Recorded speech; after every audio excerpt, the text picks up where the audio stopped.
Brown family, what's going on? It's Yvette Carnell coming to you as I do every Monday and Wednesday, 9:15ish Eastern Standard Time.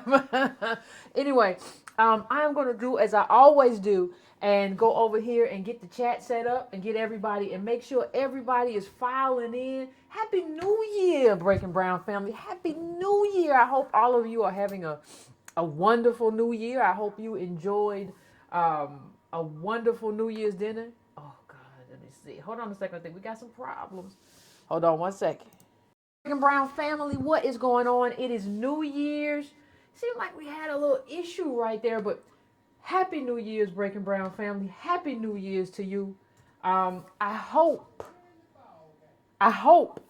that you are having a great New Year's. I hope you are enjoying yourself. I hope you are not allowing anything to get the better of you this New Year's Day. And I'm going to let everybody get filed in, get your libations, get whatever you feel that you need to get right now,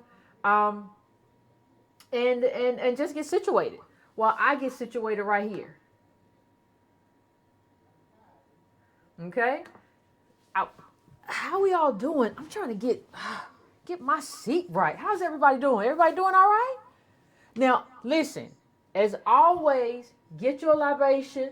Get whatever your libation is for you, water, tea, coffee, if you got leftover champagne, whatever your libation is for you, please go and get whatever you need while we allow everybody to file in. As always, you can go to donatebrown.com and donate. You can also get the news that I had the top news items that I felt were the best and most important Breaking Brown articles that I curated throughout 2017 that were in this past newsletter. So if you missed it, you missed it. It's $2 a month, and you can get that. You can go to breakingbrown.com and sign up for that. You can also please share this video. Please go to subscribe-to-brown.com. Also, that's free. I just want you to be a part of my mailing list, so that if anything goes wrong, like if something had happened and I wouldn't have been able to meet up with everybody tonight, I would have sent out like a mass mailer. So that's kind of what the mailing list is for me to send out a mail and let you know everything that's going on,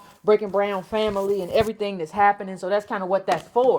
So what happened last week, something happened with the calls, and the internet went down. When I called the internet company, they said the internet is down for your area, so we couldn't take any calls last week. So I didn't even change this. I just kept it up as part two, because it still is part two. It's kind of like a continuation of the last conversation that we were having. So that's where we are, right? And so I'm just waiting to let some people. I know some of y'all. Happy New Year. I know some of y'all are doing your thing and you're not going to be able to file in today. So I understand. You're not coming. You're not going to do black politics because you got other stuff going on or whatever. I understand. I'm not going to be upset. I'm not going to, have feel no kind of way about you not filing in. But I want to give everybody a chance to do that and get settled. And I'm going to try to give it to where I have so I'm going to try to set it up. To where people have more of a time to call in. But in order to do that, I have to get down to business. And there's no other way to do it. There's no other way for you to do it. And just so everybody knows, this is going to be real. Like we about to have a real episode today. I don't know how else to say it. Now, so let's get back to what we were talking about. The last time you and I met up in this Breaking Brown space, Breaking Brown family, we were talking about something very specific in terms of black immigrants. And one of the things that I kind of find out in the chat is that a lot of people take what I say and they just kind of, for lack of a better word, they just kind of misconstrue everything I say. And so now is a great time, since we didn't finish the conversation last time anyway, now is a great time to have that conversation and finish that conversation and talk about what we want to talk about. Now, when I talk about black immigrants, I want you to understand the context in which I'm having that conversation. It is not a xenophobic conversation. It is not an anti-immigrant conversation. Really, a lot of that conversation is a conversation about us and the conversation that we are not having. Well, what do you mean, Yvette? Well, this is what I mean. In the black community, There are a lot of conversations that are designed to keep us running away from slavery and the consequence of slavery in our own lives. One of those things that keeps us running away from slavery and the consequence of slavery in our own lives is what? It is the romanticization of Africa, these 50 plus countries that we romanticize in our own minds. So we say that we're going to run away from a first world country to a third world country because somehow we have romanticized it in our minds that that's going to be somehow better for us. So instead of doing politics in this country, we want to run to that country. Meanwhile, while we're trying to run to third world countries, people in third world countries and African countries are running here. And so what I ask myself is, how are we so confused? How did we become this lost tribe that doesn't understand that we're native blacks in this country? That's who we are. We're not Africans. So I have to ask myself, how did we become this lost tribe? Because what I want to tell you is that lost tribes get taken advantage of. If you want to get robbed somewhere, the easiest thing to do is get lost in the wrong place. And that's what black people are to everybody else around the world. We're just lost in the wrong place. We're lost in the richest country in the world that we built. And so people take advantage.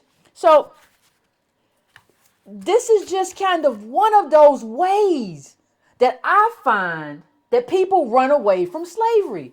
We'll romanticize Africa. Or you'll have people in this country who are half Nigerian, half African American, and they've never been to Nigeria, or they've never been to Ghana, or they've never been to Ethiopia, or they've never been to Eritrea. They've never been to any of these countries, but they will anchor themselves in that culture. And what I'm saying to you, when the conversation I'm about to have, I'm saying two things, really. One, stop doing that. Because you are disadvantaging our community. But number two is what I'm saying is, you're going to have to choose. If you want to be that, just be that. But you don't get to be like, I'm Nigerian. Then when I start talking to you, tell me a little bit more about yourself. Tell me a little bit. And you say, well, actually, I have an African-American parent and I have you've never even been there. So, I'm planning to visit. That's just like I was on my page the other day with somebody and they said, well, I'm planning on, I'm repatriating to Africa. Stop saying you're repatriating to somewhere you've never been. That's not repatriating. That's immigrating to another country to become an immigrant. But whatever. What I want to do, because what happens a lot of the time when I'm having these conversations is that what will happen, people will say, well, Yvette, that's Africans or whatever, or whether be they whoever. They'll say, well, we don't really think that way, and that's a stereotype, and I get accused of just kind of making stuff up. So one of the things that I want to do in today's episode, I want to just take, and I got this, somebody sent this to me online today, and I want to just play a little. Now this is 8 minutes long. It's Africans, it's one African American, and it's three, I think they're Nigerians, and they're having this conversation. And it's 8 minutes long. Please bear with me. I don't think you'll have a trouble bearing with me because it is just that interesting. And I want you to watch and I want you to listen to what's being said. And in addition to listening to what's being said, I want you to pay attention to the body language. Here we go. So for me, y'all probably gonna shoot me right now. So I'm waiting to get my head. So I'm African American in America. Mm-hmm. This is where I live. Mm-hmm. This is where I am. You come into my house, mm-hmm. right? Your house? Yeah, because this is where I live. This is what. That's your country. It's my country. Can I just say this? No, it's not one person's house though. I'm just saying, you're coming here, right? Hold that. Mm-hmm. When I went overseas, if I went to I don't know, Italy, right? Mm-hmm. I had to adjust myself to Italian people, mm-hmm. who don't speak to you because you're not Italian. Mm-hmm. Even if you spoke Italian, they keep amongst themselves. Mm-hmm. When I went to the marketplace to buy shoes, because I was like, oh, I'm in Italy, I gotta get some leather and some whatever, I had to adjust myself to my surroundings. So I said, okay, let me learn, let me get how this goes, right? So we're going to pick back up what I just said. So you come to this country, which is my country, where I am. I meet you at the store in some way, right? Mm-hmm. Let's say I meet you, yeah. Hi, whatever, however we encounter each other. You come at me, I noticed this back east because I'm 2 different coasts. I'm met with... Can I say something? Wait, no, you can't. Okay. So that's what I'm greeted with. Mm-hmm. So naturally, as the woman I am, person I am, what am I going to do? I'm going to give you that right back. Mm-hmm. So you coming to my country, not embracing, you even seeing me as an African American woman makes me what? Defensive? Just as defensive as you are. So we're not, so you coming here, you have to find yourself in it instead of fighting it. Like so many African men or people in general that I've met, especially back east, they have this like chip on their shoulder. And my mom and I talk about it often. It's like, excuse me, why are you so mad at me? You know, it's like you give me this like belligerent answer. Like it's very uncomfortable. And me, like I crack in. I'm like, we're going to get to the bottom of this. How were you today? You felt some kind of way? Because I need to know. But most of my country, men, females, and males, they don't embrace that. They fight back. So if I'm greeted with, that as a man or woman, you're going to get it right back. Can I say something, add something to what you just said? No. No. Of course you can. I want to, it's important that you said you come to my country, right? Because it is important that you said it that way, because we can say America is not one person's country, right? But if she goes to Kenya, she went to a Kenyan's country. And we need to respect African Americans and understand that this is their country when we come here.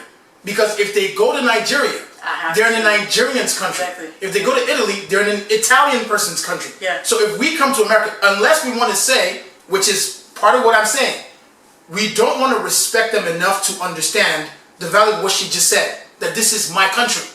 Because, let me finish. I know what you're saying. America is like a transient country. I get it. But this is their country though. Because before we came here, they had to build here. So it's okay for them to say, this is the American, right? And the one thing I want to add to that is, I don't want to sound like I'm fighting against Africans, because I've had my conversation about Africans and African Americans. But it is important to understand though, that this is their country. And the reason why a lot of times that is not respected is because of what we believe their value is. Because when an African American says, this is my country, they have a point. This is their country. Does that make sense at all? Well, this is what I'm going to say. I don't think the issue is a matter of Africans not respecting the fact that this is their country. Mm-hmm. And just to really make this clear, I think America is not one person's country anyways, but I have always thought about this aspect of African Americans generated from Africa anyways. Mm-hmm. It was because of slavery that they ended up on this side of the world, and mm-hmm. they were called African Americans. Mm-hmm. And you as an African, when you come here, you're considered African Americans. Mm-hmm. They don't, when you apply for certain jobs, they don't say Africa and then African American. Mm-hmm. You're African American, point blank. So to me, you're African. You're an African in America. No, she said there's no option at all. There is there is no option. We can talk about the option and we can talk about the treatment. But that option is never gonna exist. But the treatment is different. That is just the reality. The treatment is different. The treatment is not different. Oh my God! The treatment of African Americans and Africans in America? The treatment is fairly different to some extent, but it honestly, is at the end of the day, it's as difficult as it is for an African American just as it is for an African. I disagree. It's actually more difficult for an African. I disagree though. And let me say this. No. Let me say this. The reason why I said it's more difficult for an African than an African American is because when an African comes into this country, you are pretty much starting from ground zero. Understood. Let me make that very clear. Understood. So it is more difficult for an African. My mother came to this country. She was completely educated. Had a great job in England, okay? And when she came here, she had to start from ground zero. So we can sit here and say it is easier for an African than an African American, but honestly, the reality of it is when you look at the ground roots of it, from them coming up, there is so much that they have to go through. There is so much more that they have to face legal-wise that an African American is not faced with that. Let me ask you this. So now the problem becomes, the reason why they have this whole animosity is because they feel that African Americans exist in this country that is theirs, right? That they call it theirs.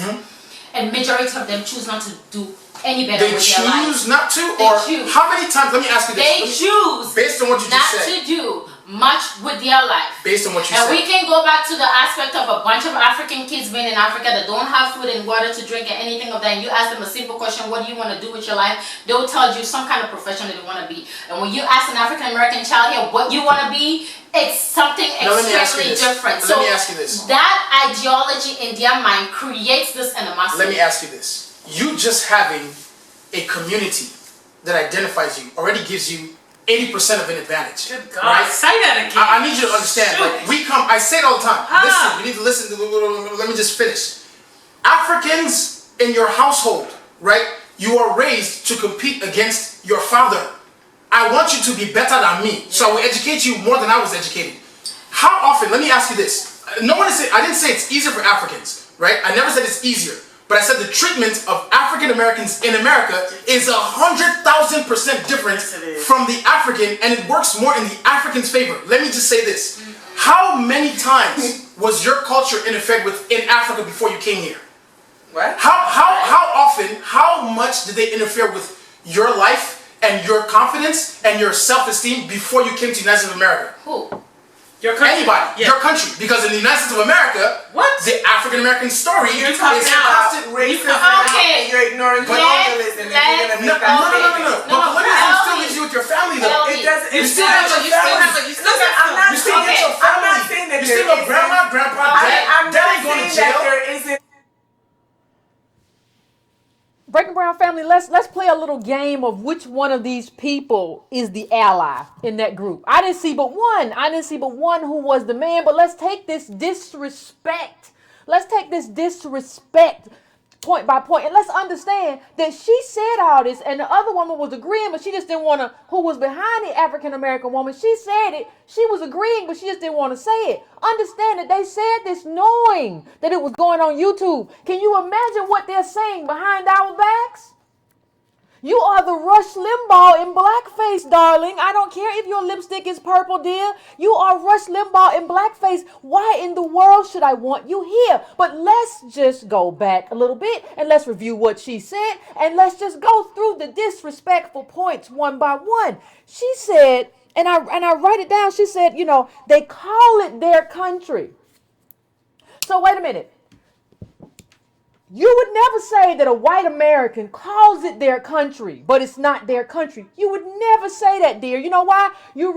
I'm going to call you purple lipstick. You would never say that, purple lipstick, because you respect white people in a way that you don't respect native black people in this country, which is quite ironic because your right to be here and spout this ignorant, arrogant nonsense was built on the backs of African slaves who you didn't come rescue, by the way. So don't talk about all this affinity we should have for one another. There's no ship ever come for African Americans in this country.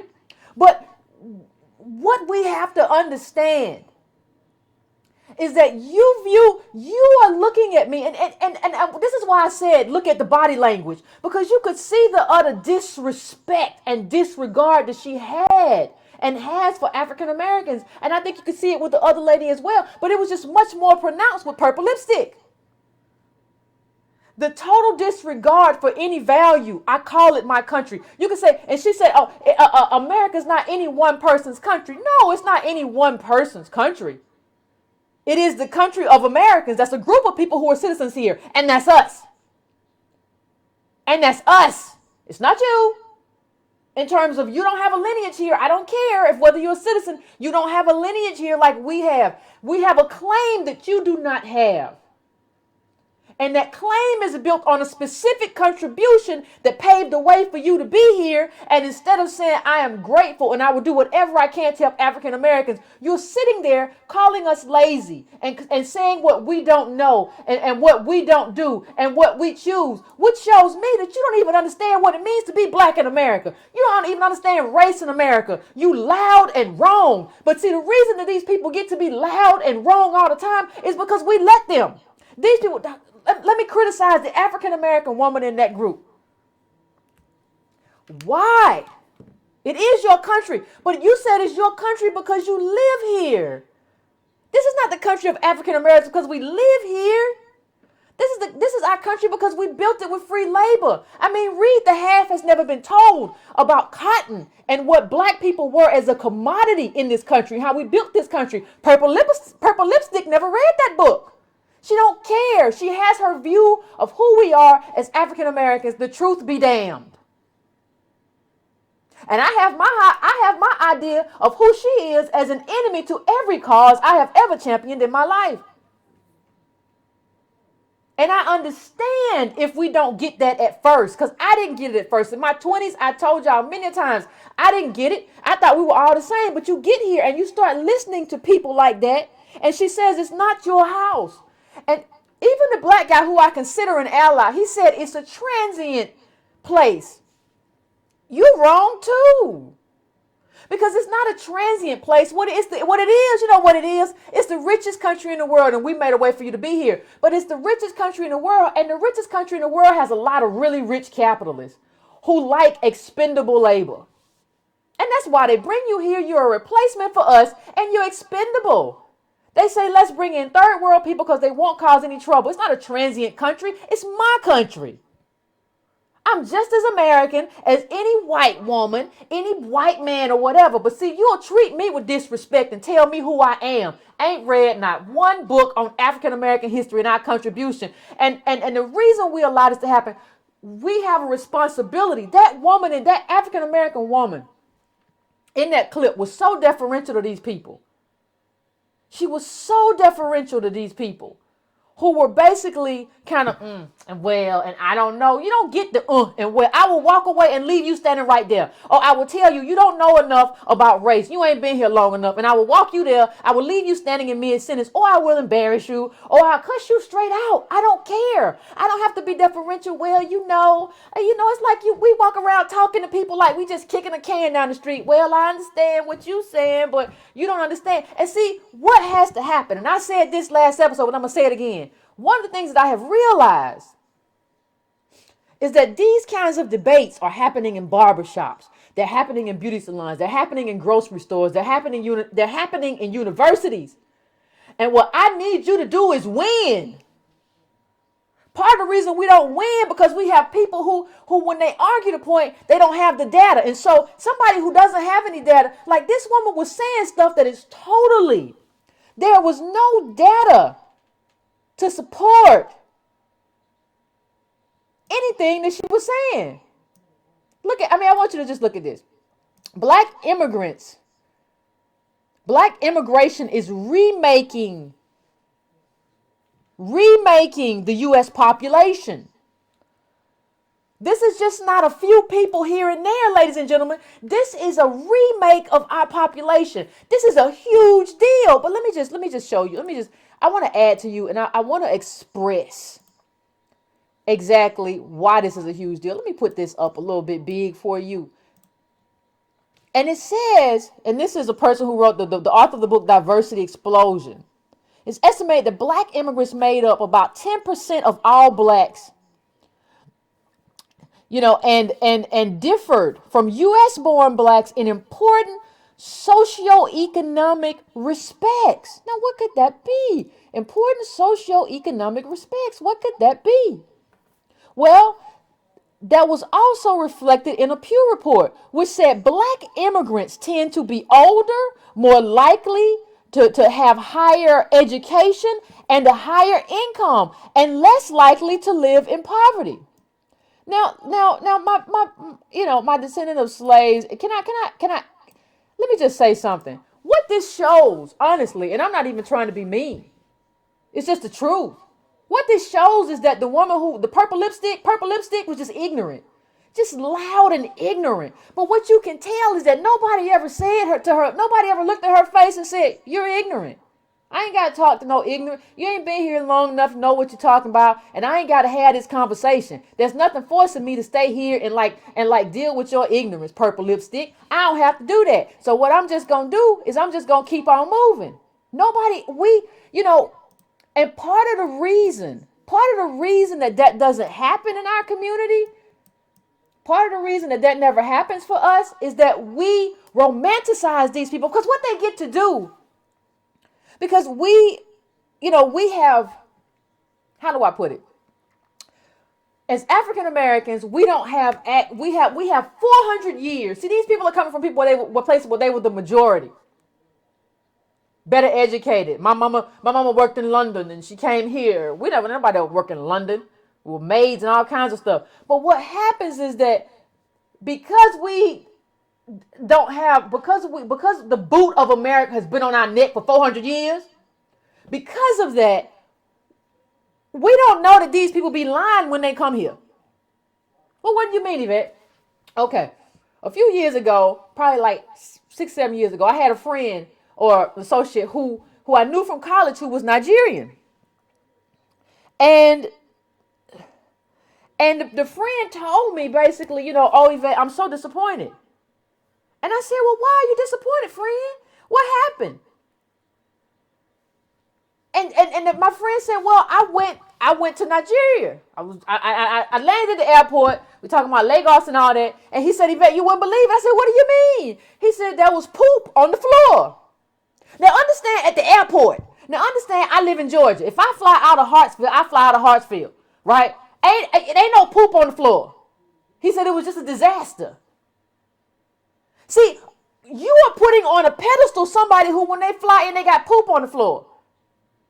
And it just is what it is. But you want to come here and put me down. Look, we contributed to building the richest country in the world. You ran away from building up your country. You out here scavenging. We fought. We had to fight.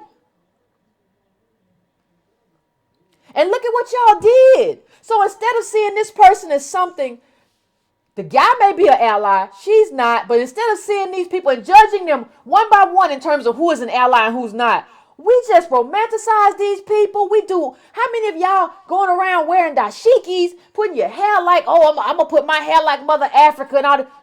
Instead of just deciding I'm American, and I'm going to decide on what kind of cultural African American representation, Native Black American representation. I'm going to decide my own way. You are following. We have to stop following.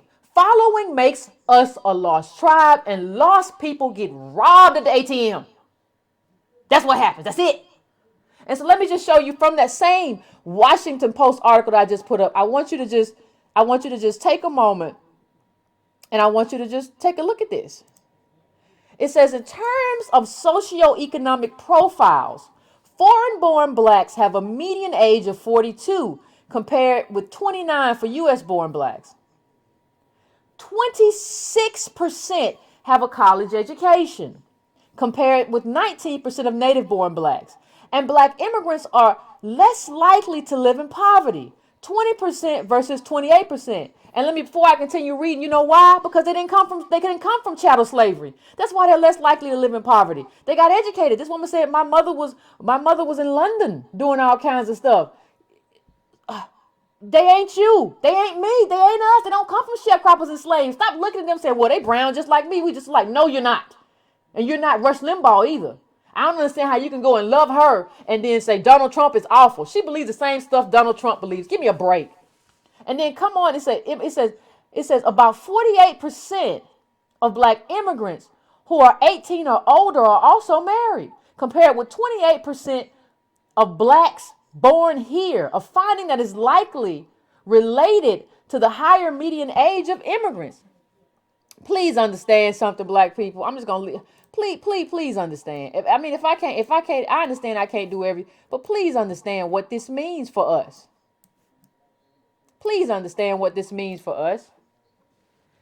So they have a better family structure. And stop saying, well, they value family more. They didn't have chattel slavery. They didn't have mass incarceration. They're in a majority black country.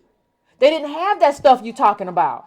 So of course life is different for them. But we almost afford them some kind of, I don't even know what to call it, some kind of magical powers. It's almost like, we Puff the Magic African or some stuff. Like, well, they just value it more. No, we valued everything just fine. We just didn't have, do you know how, here you go. How long did Nigerian colonialism last as opposed to chattel slavery? And then the thing that happened after chattel slavery.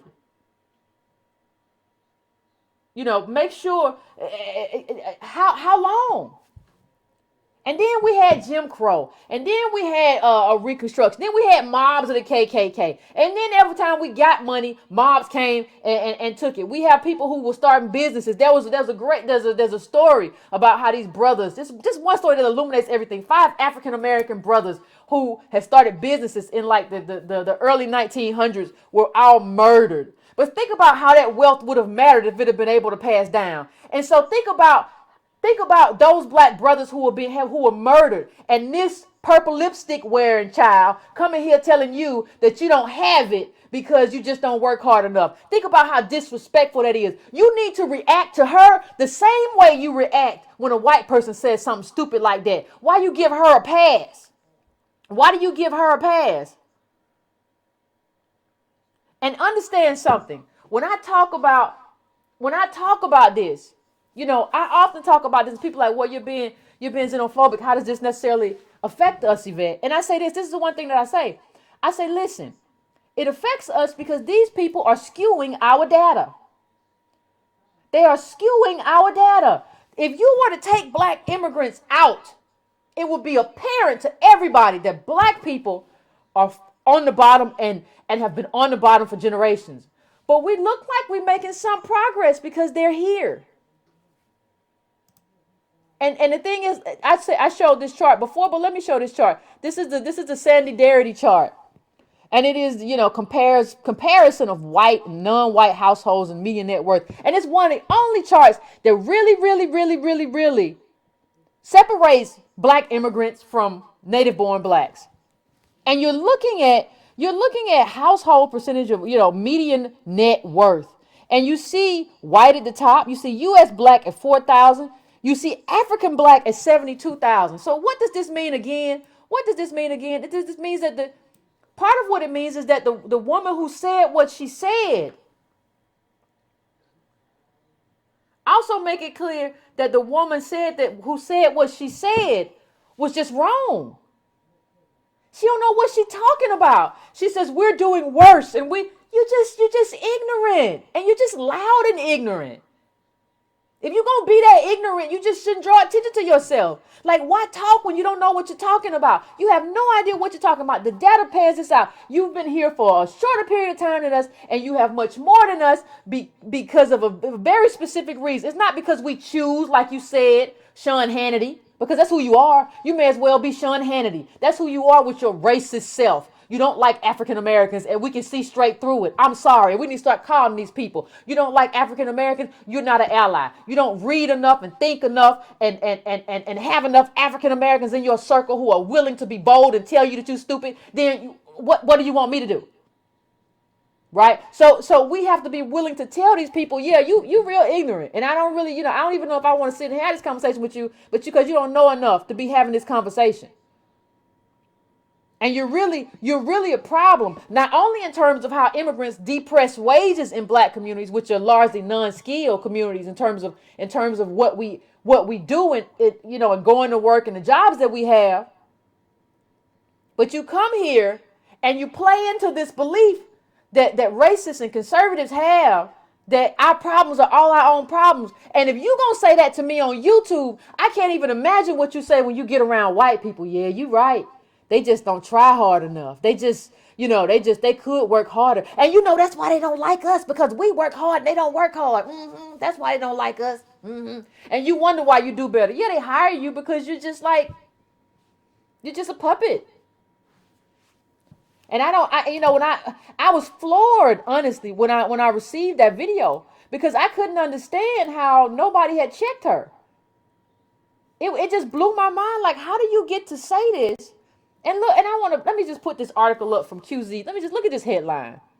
And I want you to, in the context I want to give you is these are the people who are coming here telling us what we need to do. Just look at this headline, and I want you to put this in context. Put this in context. It says some of the world's biggest countries have managed to reduce extreme poverty, except Nigeria. So wait a minute. You can't manage to reduce poverty in your country. Your country has actually, let me just put up there's another chart that I'm going to put up. Let me just put this chart up right now because it's just irksome to me. It's just irksome to me that we get treated this way. I'm going to make it big. Now look at this. People living in extreme poverty, less than $1.90 a day. Now look at how that number is going down in China, down in India, down in Indonesia, down in Pakistan. In Nigeria, it went up. You see that like you don't have, when you come from some bullshit, like you don't have the right to say anything except thank you. That's all you have a right to say. You don't have a right to say anything else. You come here and you play on the fact that we're uncomfortable. And you play on the fact that we're looking for some kind of escapism to make us feel better about our lives. And you play on that. And then you put on some loud colored scarf and some yellow thing. And you say, we know our history and our culture. And then we have a strong culture. That may very well be true. But you come from a failed state. I'm not saying that failed state isn't failed state because of capitalism and colonialism. I'm not saying that. But when you come from a place that looks like that picture I just put up, you don't get to tell me what to do. And if you want to discuss what to do, maybe you should have stayed there and helped your country instead of coming here just to take and scavenge your way and play into this idea that black people choose to live in poverty, that black people choose not to work hard, that black people choose not to have some kind of ambition. And then we sit there and listen to it. And we say, well, it's where I live, so it's my country. No, have some entitlement about where you live. You built this thing. Whether or not you realize it, it ain't got nothing to do with me. And you come over here as the most elite class. Your mama schooled in England and all this stuff. And so it's almost the comparison I will actually use. You come over here as a non-handicapped person and you compete against handicapped people. Like we're handicapped from 400 years. And I don't care what your mama did. She had worked in England and did all kinds of stuff. So you come here and compete with us with that and you don't even care. And then not only do you compete with us when you know we handicapped, or at least you should, purple lipstick, but you should know we handicapped. And then when white people say, wonder why they limping, you say, they just too lazy to walk. That's all. They just too lazy to walk. If you hire me, I'll walk, but they just too lazy to walk. But then and then here's the other part of that though. Here's the other part of that, and I'm gonna put it up. The other part of it is something very, very curious to me. There's a other part of this video, and I'm gonna put up the other part of this video. The way in which the way in which Purple Lipstick just insulted African Americans, she comes back. And they say that we should support African immigrants. You just basically called us lazy and say we don't choose to do anything with our lives and all this stuff. And then you come back later in the video and you say we should support you. Just watch this really quick. 4 minutes and we'll come right back. But then African Americans are ignorant to immigration. Mm-hmm. They believe it has nothing to do with them. Because it really doesn't. It actually does. It really does. Because the Chinese person is from China. No. Where's the African American from? boom, your Where's name is African American, right? What You're country is saying, hold Africa? on, you're saying it's What African country American. is You're saying Africa? you want to, Calm down. there needs to be unity, and then there's an acknowledgement that there was a kidnapping stolen from Africa. So you can't just you can't have it both ways. You can't say, yeah, I want us all, like, why can't we get along? I want us all to get along. And then in the same breath say, well, immigration in Africa has nothing to do with us. That's part of the problem. But the Chinese government fights for Chinese immigration. And so Mexican fights African Americans should fight for African immigration. Which country? There's like It's a billion. Africa. Period. No, you don't just come into Africa. No. Here's the thing. When immigration laws are not based per country. Okay. However, they're not based per country. However, if the It's fighting almost in the country, countries, though. right? No, because of the fight that's here. There are a lot of Hispanics that get visas like that. A lot of Asians get visas like that. Africans, the number is a lot lower because there's no fight here from African Americans for immigration, for African Because immigration. you're fighting another fight. What, like they say, if you're fighting another fight, then that's more reason to care about that's a immigration good because point. there's I power in never thought of numbers. that. I never Right, thought there's of power in numbers. So if you're fighting for them, then work so that they're more. But But here's the thing. when the Africans get here, are they part of you as an African American, or are they just African? There are a lot that are both. There's some that stick to themselves, and then there are others that assimilate It's all good. into the African American culture. You want to Go ahead. go ahead. I mean, this is what I was gonna say. I kind of forgot my thoughts, but I can go. No, But that's what I was gonna say, we go back to this whole aspect of you guys saying it's easier for an African. no one said it's easier. I said the treatment is different. treatment is That's what I different, right? Wait till I say what I'm going Wait. to say, because you're going to pay me back. The treatment is different for an African compared to an African American. Let's forget African, period. The treatment is never different if you're black, period. It doesn't matter. Say that again. The treatment is not You're different. saying black is black is black. Black is black is black is No. black. No. When I walk into a room for a job interview, they don't know what country I'm from. They just know I'm black. Okay? So until I open my mouth and tell them what my heritage is, then maybe I might get a different treatment. But at the beginning of it, You're still black. I'm still black. It doesn't. I'm still treated as a black person. I'm still given the same treatment that Maya's given. When you walk in. When I walk But in. when we start having a conversation, I give you more respect for the fact that you're African. And you know why? Then I give the person Say who's that. African You know why? American. It's a Because- fact in America. Can I just It's get a my fact. Let me just say this. And you know why? It's because You're American, you can't tell. Hold on. Go It's ahead. because when we come here, we are starting from ground zero. We are more driven. We are more motivated. Okay. We are willing to do whatever it takes for us to get to where we need to get to. We don't have much opportunity given to us, open to us. But this whole ideology that you were born here, you have the opportunity to go to high school for free, which is not free in Africa because people have to pay for education from kindergarten all the way up. Didn't know that. You live in this country, you can go to high school for free. You choose not to even take advantage of that. Not to say that everyone's case is different, but there are some kids that grow up in a very perfect home but still choose not to take advantage of that opportunity. Okay?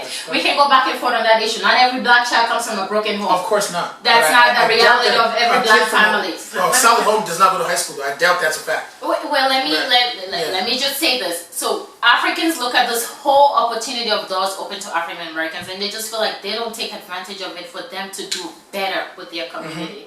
And then when an African comes here trying to do better, trying to do what they need to do, an African American looks at this African, feel that they think they're better because they just feel that they are doing what they need to do. An African is not gonna have any respect to an African American because they just feel like they're not doing what they need to. They're not doing more with. Let me tell y'all something. It says a lot about us that this kind of stuff is allowed to just be on YouTube without us. We watch that stuff and we allow that stuff without us being like, we never gonna support you again. I don't understand how you should support all this grapevine weird stuff going on and we over there in the comments talking about yeah. And let me tell you something. We gotta stop all this little stuff on this show, and men do it too, but all this little sister girl stuff, and I never knew that. It don't matter whether y'all pay for school, honey. It don't matter whether or not. What does that mean to a kid in Chicago or New York at a failing school? You don't know anything about the resegregation of schools. We talked about that. You know, there's a Nicole Hannah, I can't remember her name, but she's wrote a lot about that and how the black schools and communities don't have no resources. So what's the good of a school if it's got, you don't know, but you don't know enough to have this conversation. You like feeling like you're better than African Americans. I wouldn't let you in my house. I wouldn't let you in my room. I wouldn't let you know what near me. Like, what makes you less of an enemy? If I'm going to let you in, I might as well, if I'm going to count you as an ally, I might as well count Rush Limbaugh as an ally. Y'all saying the same thing. And I think what we have to do, African American, native blacks, descendants of slaves, what we have to do is start differentiating people based on who they are. These people are, this woman right here, purple lipstick, she's a user and a ruler. Right? That's the class that this user ruler people. She says we as Africans are willing to do whatever it takes, and she's exactly right. People like her are willing to crawl over us and step on our head and neck as you go up. You are good God, and we'll be like, well, all right then, sister girl, you doing your thing. You surely is doing your thing, girl. I ain't mad at you. As she crawls on my neck, she don't care. She don't care who she hurts as she climbs up. When she said, we're willing to do anything, I understood exactly who she was. I think she is willing to do anything. That's why she dressed up for that little YouTube stuff. She's trying to get put on. They all getting put on. And the people who anchor themselves in that. That's why, what do you think I be talking about Issa Rae and all of that? What do you think for? People say, well, she's African American. What do you think she's anchored in? No. She's finna make a new show that's going to divide African Americans even more about, it's supposed to be about, what is it, a bisexual black man? So we're going to get on this whole conversation about black men on the down low and start going at each other again. And she's going to be sitting back laughing, getting a check. She don't care about, it's this. Y'all elevated Lovey to a point to where she's running around just hugging Richard Branson and all these capitalists, and she ain't making no challenges because that's who she is. When are you going to understand what your own is and how to elevate your own? And I'm not talking about elevated for nothing, because you're going to try to elevate somebody who's come from slaves. Now, that doesn't mean that we're perfect. I ain't saying nothing about that. I have had my qualms. But I am not going to designate somebody who I know up front. If you fool me, at least you talk the populist talk. And then when I figured out you weren't, I'm not going to vote for you no more. But at least you talk the talk. These people letting you know up front, I am Rush Limbaugh in blackface. And it makes no sense. It makes no sense. And there was one part where it was kind of supposed to be a joke. And she said, well, you're American, you don't get to talk. Because the African-American woman tried to interject and she was just kind of shushed. Let me tell you something. You can shush me if you want to. I'll either get up and leave or I'll start turning over tables. You're not going to be in my country and start telling me when I can and can't talk and shush me. I would never shush somebody if I was in Lagos or Nigeria. I'm respectful. I was in Liberia. I was respectful. I'm not from here. I can't tell you what to do with your politics. I can't really tell you what happened in the war and the diamonds and all that kind of stuff. I can't tell you that. I'm not that arrogant either to try to tell you. That's just not who I am. And even when she said there is no, when you come here, you're just black. It shouldn't be that way. There should be a space for you to mark other and a space that says African American DOS for the descendant of slaves. That should be designated for us. Because you're not an ally anyway. I mean, we deserve that. I don't think people understand it. Like I've said this time and time again, that was specified for us. We fought for that. Part of the problem now is that African Americans treat every black immigrant like Stokely Carmichael, right? Like we assume that every black immigrant that comes in here is going to see what we're going through and be like, I'm with you and I'm going to fight with you. But we don't understand that capitalism has changed all that. And these people that come in here now, a lot of them, too many of them, I would say the majority, are just super capitalists who are fine with taking our place because they come from a very desperate position. And they're just kind of like, either they come from a poor position and they're like, I don't want to go back to that. Or they're wealthy and they're like, I'm going to take these cookies. And I don't care who I got to mess over to get them. So I think it's a problem to treat everybody like Stokely Carmichael when everybody ain't Stokely Carmichael. Now, when you have immigrants who come over here and present themselves as allies and align themselves with us in their cause, that's an ally. I'm with you all the way. But I can't be with purple lipstick, or the other woman too. She just wasn't as bold as purple lipstick, but she believed the same stuff. And we won't tell them that, like, we need to start telling people, like, we have a justice claim that is built on our specific contribution. It's just it. And it's not, I don't think it's any more complicated than that. We have a justice claim that's built on our specific contribution. And it's not my fault if you don't know what my contribution is. But if you are not my ally, then you are my enemy. And we got too many people running around fetishizing Africa or the Caribbean or Haiti or whatever it is without understanding that, dude, it's not like we shouldn't be understanding other stories from other countries. So we always should. We should understand whatever we can understand. But the primary concern and our primary pride should come from what we have done in this country. And if you don't know it, then that means that you have not read enough.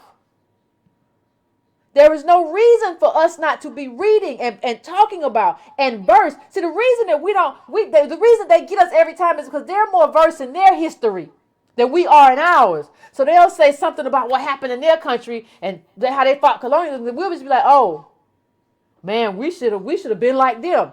What? We built this country. You just don't know enough to know. And so when you get in debates with people like Purple Lipstick, you don't have enough to say. And you're just very deferential. For what? And let me just, it's so worrisome. It's just so bothersome. I just don't know how else to put it. And then when you think about it, people say, well, it's all black people and we all come from the motherland. And it's just like, it's not even all black people. I mean, there's a very good, let me just put this up. And let me just bring this over. Why some black Africans are considered white Americans. Like, wasn't nobody trying to be in a fight with us like that except for a few people. And we've given those people credit. It's not like we've stolen credit from the people who have been with us in this fight. We have not. We have not taken anything from the people who have been with us in this fight. The people who have been with us, we have been with them and we have given them credit, immigrant or not, because that's who we are as African Americans. But let me just read to you one of the things it says. It says, and let me see if I got it here. No, I don't have it here, but I'm gonna put it up for you. It says the immigration of non-Europeans. This is in this Al Jazeera article I'm reading from. It says the immigration of non-Europeans threw a wrench into this system. Early 20th century Arab Americans, we're talking about North Africans, were not interested in being on the wrong side of Jim Crow laws and did not want to live as non-citizens like some Asian immigrants. They petitioned the government to grant them legal whiteness, and it did. How about that? Legal whiteness is what you got. Legal whiteness, ain't that something? But you gonna talk to me about solidarity. My solidarity is to a large extent based on ideology. I don't have any solidarity with Rush Limbaugh.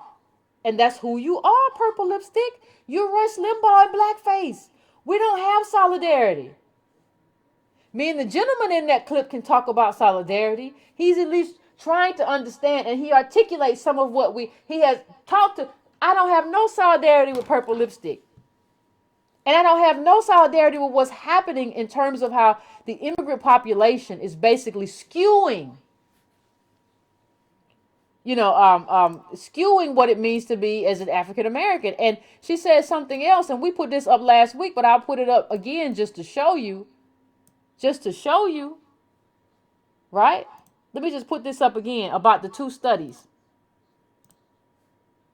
Let me just put this up one more time. It says 2 studies examine preferences for second-generation African immigrants over Black American natives in college admissions simulation. Study 1 showed that Black American native applicant was less likely to be admitted when his competitor was a second-generation African immigrant applicant relative to a white American competitor. So this whole thing that you just said about how we're all the same, this whole thing that you just said about, well, we're all, black, and when I walk into a room, don't nobody know, you're just wrong again. Like, it was like 8 minutes of ignorance, just back to back to back to back to back. That's what we had to endure. And just in case, just so you don't think, there's something else I want to just go through really quick, and I'm about to go to the phones in a second. I'm gonna put up a break real quick, and I'm gonna go to the phones. But I want you to just look at this. There was a woman up on YouTube early that put up something, and you can see it. It's on my page if you want to see it. But she basically was talking about how cutthroat America is. She said there's a recession every day. Basically, you got to pay your rent, you got to pay your mortgage, and you'll be homeless. And she's Nigerian, but she was just trying to give Nigerians just like a taste of like, this is what it is. And like what I want to do, and I'm going to get to something else, but what I want to do is just show you some of the responses that she got in terms of just, she got a lot of the same stuff, just in case you thought purple lipstick was a one-off, right? Somebody saying, well, dedication, my friend got a duplex, and, she said the blacks, and now, listen to this. Now, this is up, like I said, it's up on my Facebook page. And you can go to that Facebook page and read the comments. And one person said, truly, America is not a lazy people. The blacks in America are lazy. The blacks in America are lazy. And if you think that I'm just making up just one comment, I want you to really just understand. And then you get a lot of other stuff in there. Look at this one. Life is hard here in America. You just gotta cut this brouhaha out. You get a whole lot of people saying basically, why are you blaming America? America's wonderful. It's at least best than what we got. And that's what America wants. They want to bring in these America, white capital wants to bring in a group of desperate immigrants. Because desperate immigrants are cheap. And they don't want to fight. They don't want to join no union and fight for their rights. They're just like the people we just talked about. And another thing we should address while we're having this conversation. Another thing we should address while we're having this conversation is that, there is no reciprocity in Nigeria. You have only 1 year to have like this residency. You have only 1 year to have like this African American visa to go to Nigeria. What that says, it codifies into law that Nigeria does not want African Americans there taking opportunity. So wait a minute, I only have 1 year. And this is another clip about how we don't benefit from immigration policy. But I have only 1 year. If I want to go to Nigeria, you have what, like 2, 3, 4 when you come here? I think it's 2. But if you care so much and you think we so much family, why don't you give me like a 5, 10-year visa and then hook me up with something? Because I don't know nobody there. If you think we're family, if you think we have some kind, you're not doing nothing for me. And the thing we have to understand is to be an ally. To say you're in alliance with somebody is a mutual benefit. What purple lipstick has to tell me is how I'm benefiting from her being here. If I'm not benefiting from you being here, then we're not allies. This is, the thing we have to understand too is that the African American woman who was there in that clip, she's not an ally either. Like, how are you my ally? Like, if I'm putting you in a room to advocate for African Americans, how do you make me proud? How do you advocate for me? You didn't. You sat there and you said, well, I didn't know that. I feel real deferential. And, I don't know. Well, this is where I live. Like, you were almost ashamed of being American. What is wrong with you? You're not my ally. And I think there's so much. There's so much wrong with all of this. And let me just put up this is what I was just talking about. So if a country does not treat United States nationals seeking, and this is a quote, immigrant visas in a reciprocal manner, the Secretary of State shall adjust visa validity, period. It says currently Nigeria issues a visa with 1 year validity to U.S. citizens, which is a non-reciprocation of the 2-year visa the country issues to Nigerians. which is what the U.S. president seeks to correct. This is about Trump. So Trump is basically saying, listen, our citizens only get a 1-year visa there, but we give a 2-year visa here. Why? I'm not a fan of Trump, but that's a good question. That's a good question. And so what you have to do in terms of what we're trying to do as a community, what I need you to do, because remember I said that the African American woman was not an ally either. What I need you to do is investigate yourself. And I want you to ask yourself, I'm about to get ready to go to break. I want you to ask yourself, am I an ally to my own people, to the African American descendants of slaves? We're black natives in America. I want you to ask yourself, am I an ally? Or am I a hindrance to my own people? You know, as we go to break, and I'm going to put the phone number up and all of that. As we go to break, I want you to ask yourself that question. And only you can answer that question. But I need, if you answer no to that question, you ain't got to tell me. But if you answer no to that question, I need you to fix that. So I'm about to go to break real quick, and I'll be back in 2 to 3 minutes or so.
we are back. I see you all have the lines full. I see you do. I see everybody got a lot to say. I see you do. We're gonna go to our first call right now. I think our first caller has a lot to say. So 310, I'm coming to you right now. Let me know if you can hear me. 310, can you hear me? Yeah, this is Antonio Moore from Total Talk. What's going on, Antonio? I've been waiting about a week to make my point. You know, that's the problem. It's a trip because you sent me that video earlier, and it's so problematic on so many levels. The one that they're discussing. So the first thing is, where did they get this audience? So where did they get this group, this panel? Is it, it's not random. It's funny because the best ally in there was the African male for the cause of DOSAA. It wasn't even the African American. By far, one of the things that gets kind of missed in that whole thing. Go back and watch it. You can watch it yourself. It was like the black lady had a problem with maleness. She was disagreeing with the guy that was agreeing with her, and agreeing with the other women based on being women or something else was going on. And I just think that we don't understand the sister girl, black girl magic thing. Them girls is coming for your cookies, as Yvette would say. And the guy is actually agreeing with you and telling him to be quiet. Yep. It was so weird, the whole setup. And you have the African women actually saying this is not your house. So effectively, by saying America is not your house, they're saying that you're homeless. I mean, to have an African American in that room was missing an African American male and an African American scholar. It was missing so much that the discussion never should have took place. We should have been lit that they had that discussion the way that they had.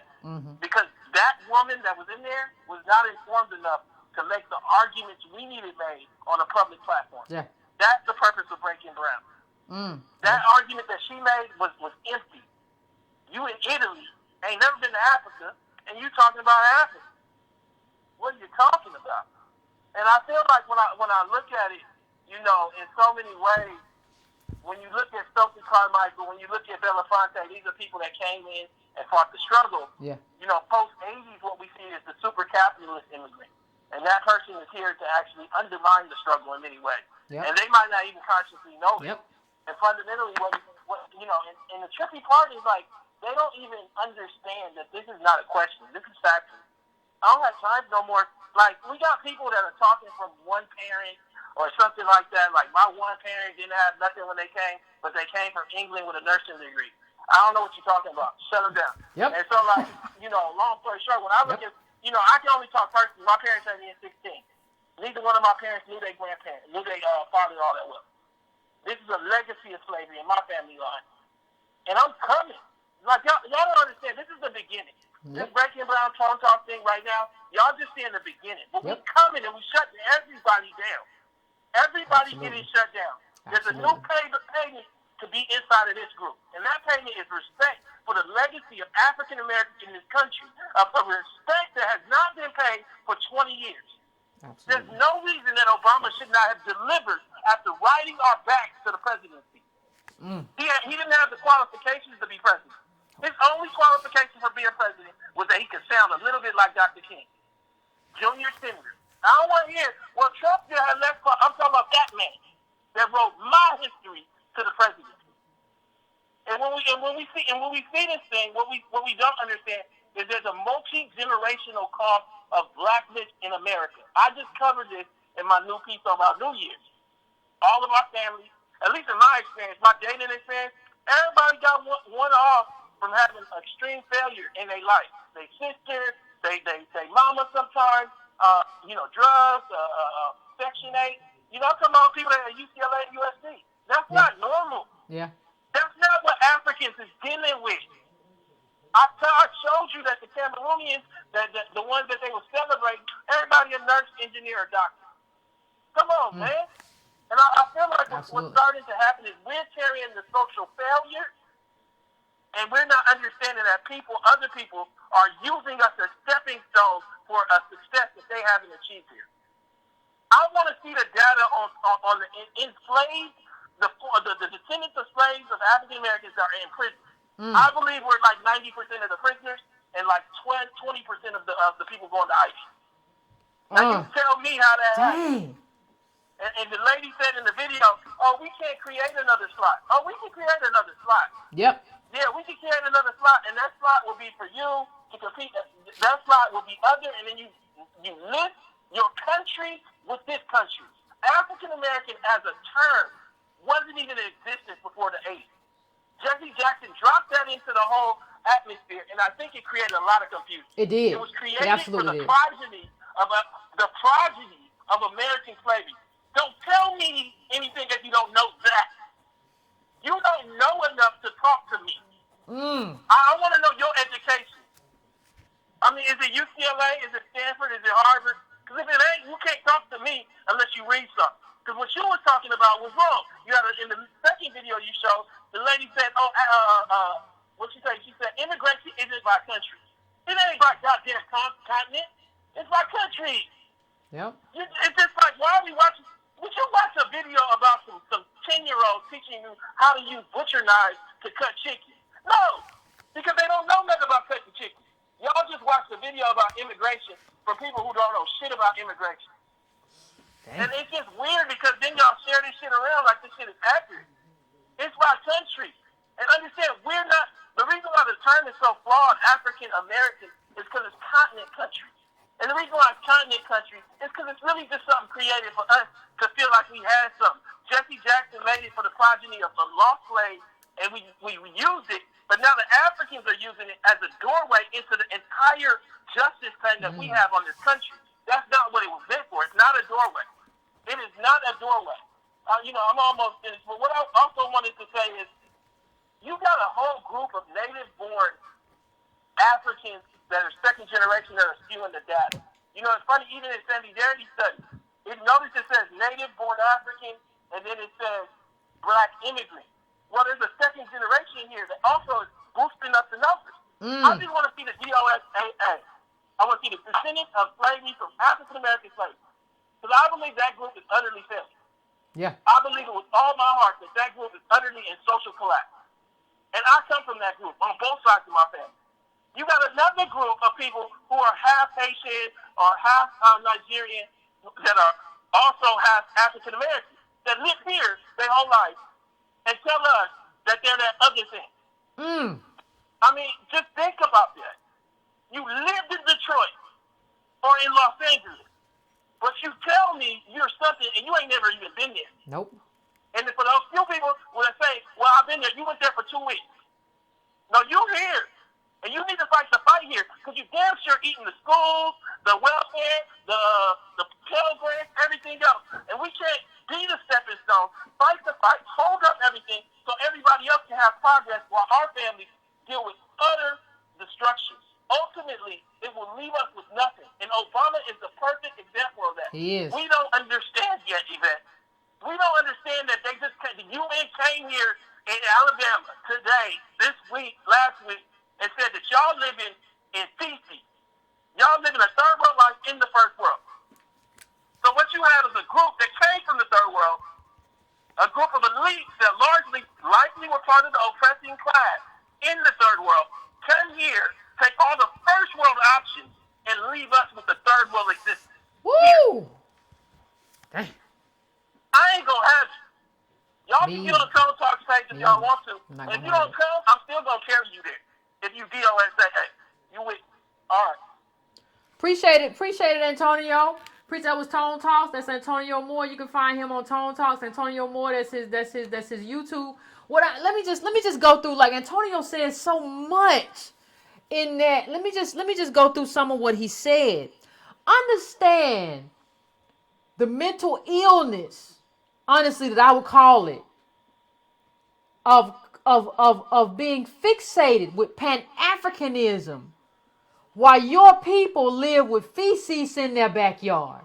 Understand the mental illness of going on and on about Pan-Africanism and African countries and your Africanness and your African garb and all of this stuff with people living with feces in their backyard with no sanitation in the black belt of America, which is a South, and that correlates because that black belt, that black dirt that they lived on to pick cotton, that's the same black dirt that makes hookworms so prevalent. Understand the ignorance of fixating on, I don't care what culture it is, of being an African American, descendant of slaves, a black native in this country, with all this rich history we have, understand the ignorance of having all that history and fixating on Ghana, or fixating on Nigeria, or fixating on Haiti, or fixating on the Caribbean, as if you don't have a country. Understand that the life that we are living, how we are behaving, makes absolutely no sense. And Antonio said something else that I just want to highlight. He said, what we're basically living is, we are 90% of the prisoners and 20% of the Ivy League students, black Ivy League students, not Ivy in general, the black Ivy League students. So we're not even the majority of the black Ivy in a lot of places, but we are the majority of the prisoners. So what that means is that we are eating all the failure. We're carrying all the burden of blackness, and black immigrants are coming here and eating all the fruit. And the question becomes, what are you, what am I, what are we going to do about this? Because the problem is, and the thing is, Antonio and I aren't going to leave this alone. We are going to keep pushing in a certain direction. The question is, are you going to be the black girl in that video doing your sister girl thing? Or are you coming with me and Antonio? That's the only question I have for you. And so I want you to also understand that that video got over 100,000 views. I only got like 2 videos that got over 100,000 views. And I don't think all those views, or the majority of those views, came from Nigeria. They came from here. Because we're so fixated in like, well, how do we make it right with them? And how do we get good with them? And instead of just being like, we're here. And instead of trying to claim Africa. You know, I had somebody say on my Facebook page something that I was like, dude, that was the perfect thing to say. Brilliant dude. He said, you can't unring it. That bell's already been rung. We're not African no more. We're American. We're American. We got black in us. We got white slave masters, white poor people. You can't unring that bell and go back and be like, I'm going to take all this other stuff out my genes. I'm just going to go back and just be African. And you probably, if you look at your genetics, you're probably from like a couple African countries. Which one you going to go to? You just picking and choosing. You just lost and crazy. Instead of claiming something here that's really beautiful. And that the fact that you don't understand, the fact that we fought here and got something for ourselves, the idea that we're still alive in this country. We're alive, and we fought for something that even other people can benefit from. We are courageous. We are soldiers in this country. Men and women alike, African Americans are soldiers in this country. The idea that we don't revere our own history and we just need to keep going back to Mother Africa or Haiti or wherever, it's insane. But like, I don't want to talk too long. I want to go to the next caller. And because I want to give you all the time that I know you didn't have the other night, and I don't want to bombard it. So I'm going to 586. 586, I'm coming to you right now. Tell me what's your name and tell me where you're calling from. Hi, this is Lynette from Detroit. Hey, Lynette, how you doing? And fine. I wanted to go even deeper into this video and why that lady wasn't trying to defend our status. And it might sound like I'm going off topic a little bit, but I got to make this point. I work for the welfare office. Okay. And it's like working, and it's predominantly black females in that office. And it's like working for the Black Ku Klux Klan. The way they treat our poor people coming up in there, and it ain't just my office, because I've been through a variety of offices. I had 20 years with this agency. Okay. And every day, I see how we treat our own people. We treat them like they're beggars. And half of them have mental illness, handicaps, and we find every way we can not to give them their benefits. So how are we going to defend ourselves against some immigrants when we treat one another in such a derogatory manner? And that's just, and that bootstrap talk, we know there ain't no jobs in Detroit. Yeah. And to sit up there and say, why don't they go get a job? Why don't they go do this? And they can't even fill out the application.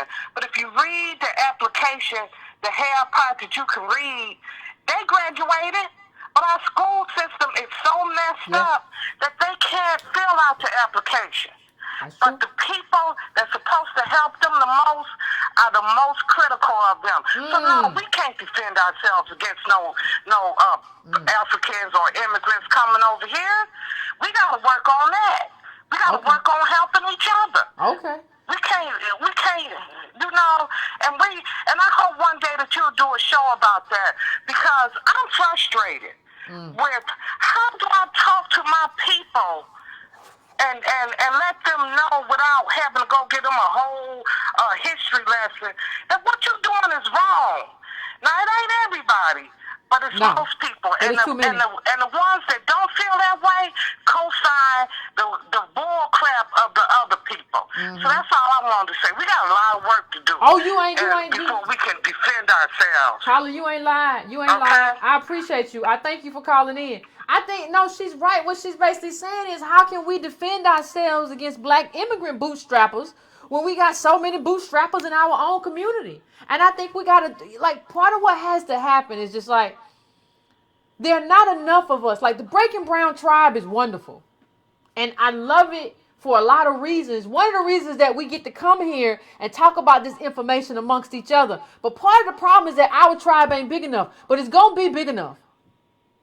Because we're going to start challenging people with this BS. Because part of the problem that's happened in terms of why she feels so frustrated is because ain't nobody out here holding nobody accountable. There are no mechanisms of accountability in the African-American DOS community. No mechanisms. We ain't got no media. News One ain't no media. The Root ain't no media. It's owned by Univision. We don't have no media. We don't have no organizations which are run by DOS people and are funded by DOS people. So the real problem is we don't have anything to hold anybody accountable. And when people talk to us, we don't have enough knowledge because we too busy watching the football game, or we too busy watching Real Housewives of Atlanta. So we don't have the knowledge that we need to just shut them down. And part of what has to happen too is not just in terms of these institutions. We got to start shutting people down. When they get around us and start saying this stupid stuff, we just got to shut it down. Because part of the thing that I've realized, even in terms of my Facebook and my YouTube, you never know who's listening.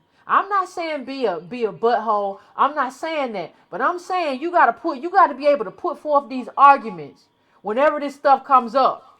And if somebody gets out of hand and they ask you a stupid question or whatever, you don't even have to stay there if you don't want to and be like, I ain't got to treat them like they treat them as disrespectfully. You saw how disrespectfully Purple Lipstick treated everybody, treated the black woman, treat them. You don't know enough. I gotta go. I gotta be somewhere away from here. And guess what?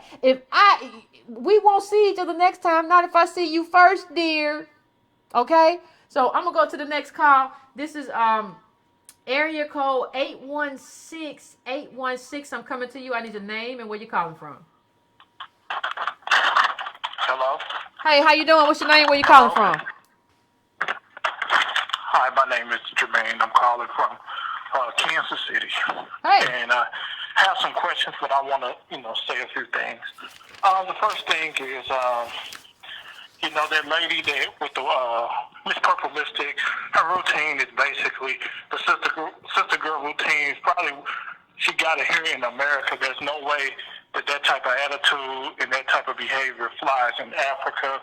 And but it's not directed in Africa. It's not directed towards other Africans. It's just directed towards us. But go ahead. I didn't mean to interrupt you. No problem.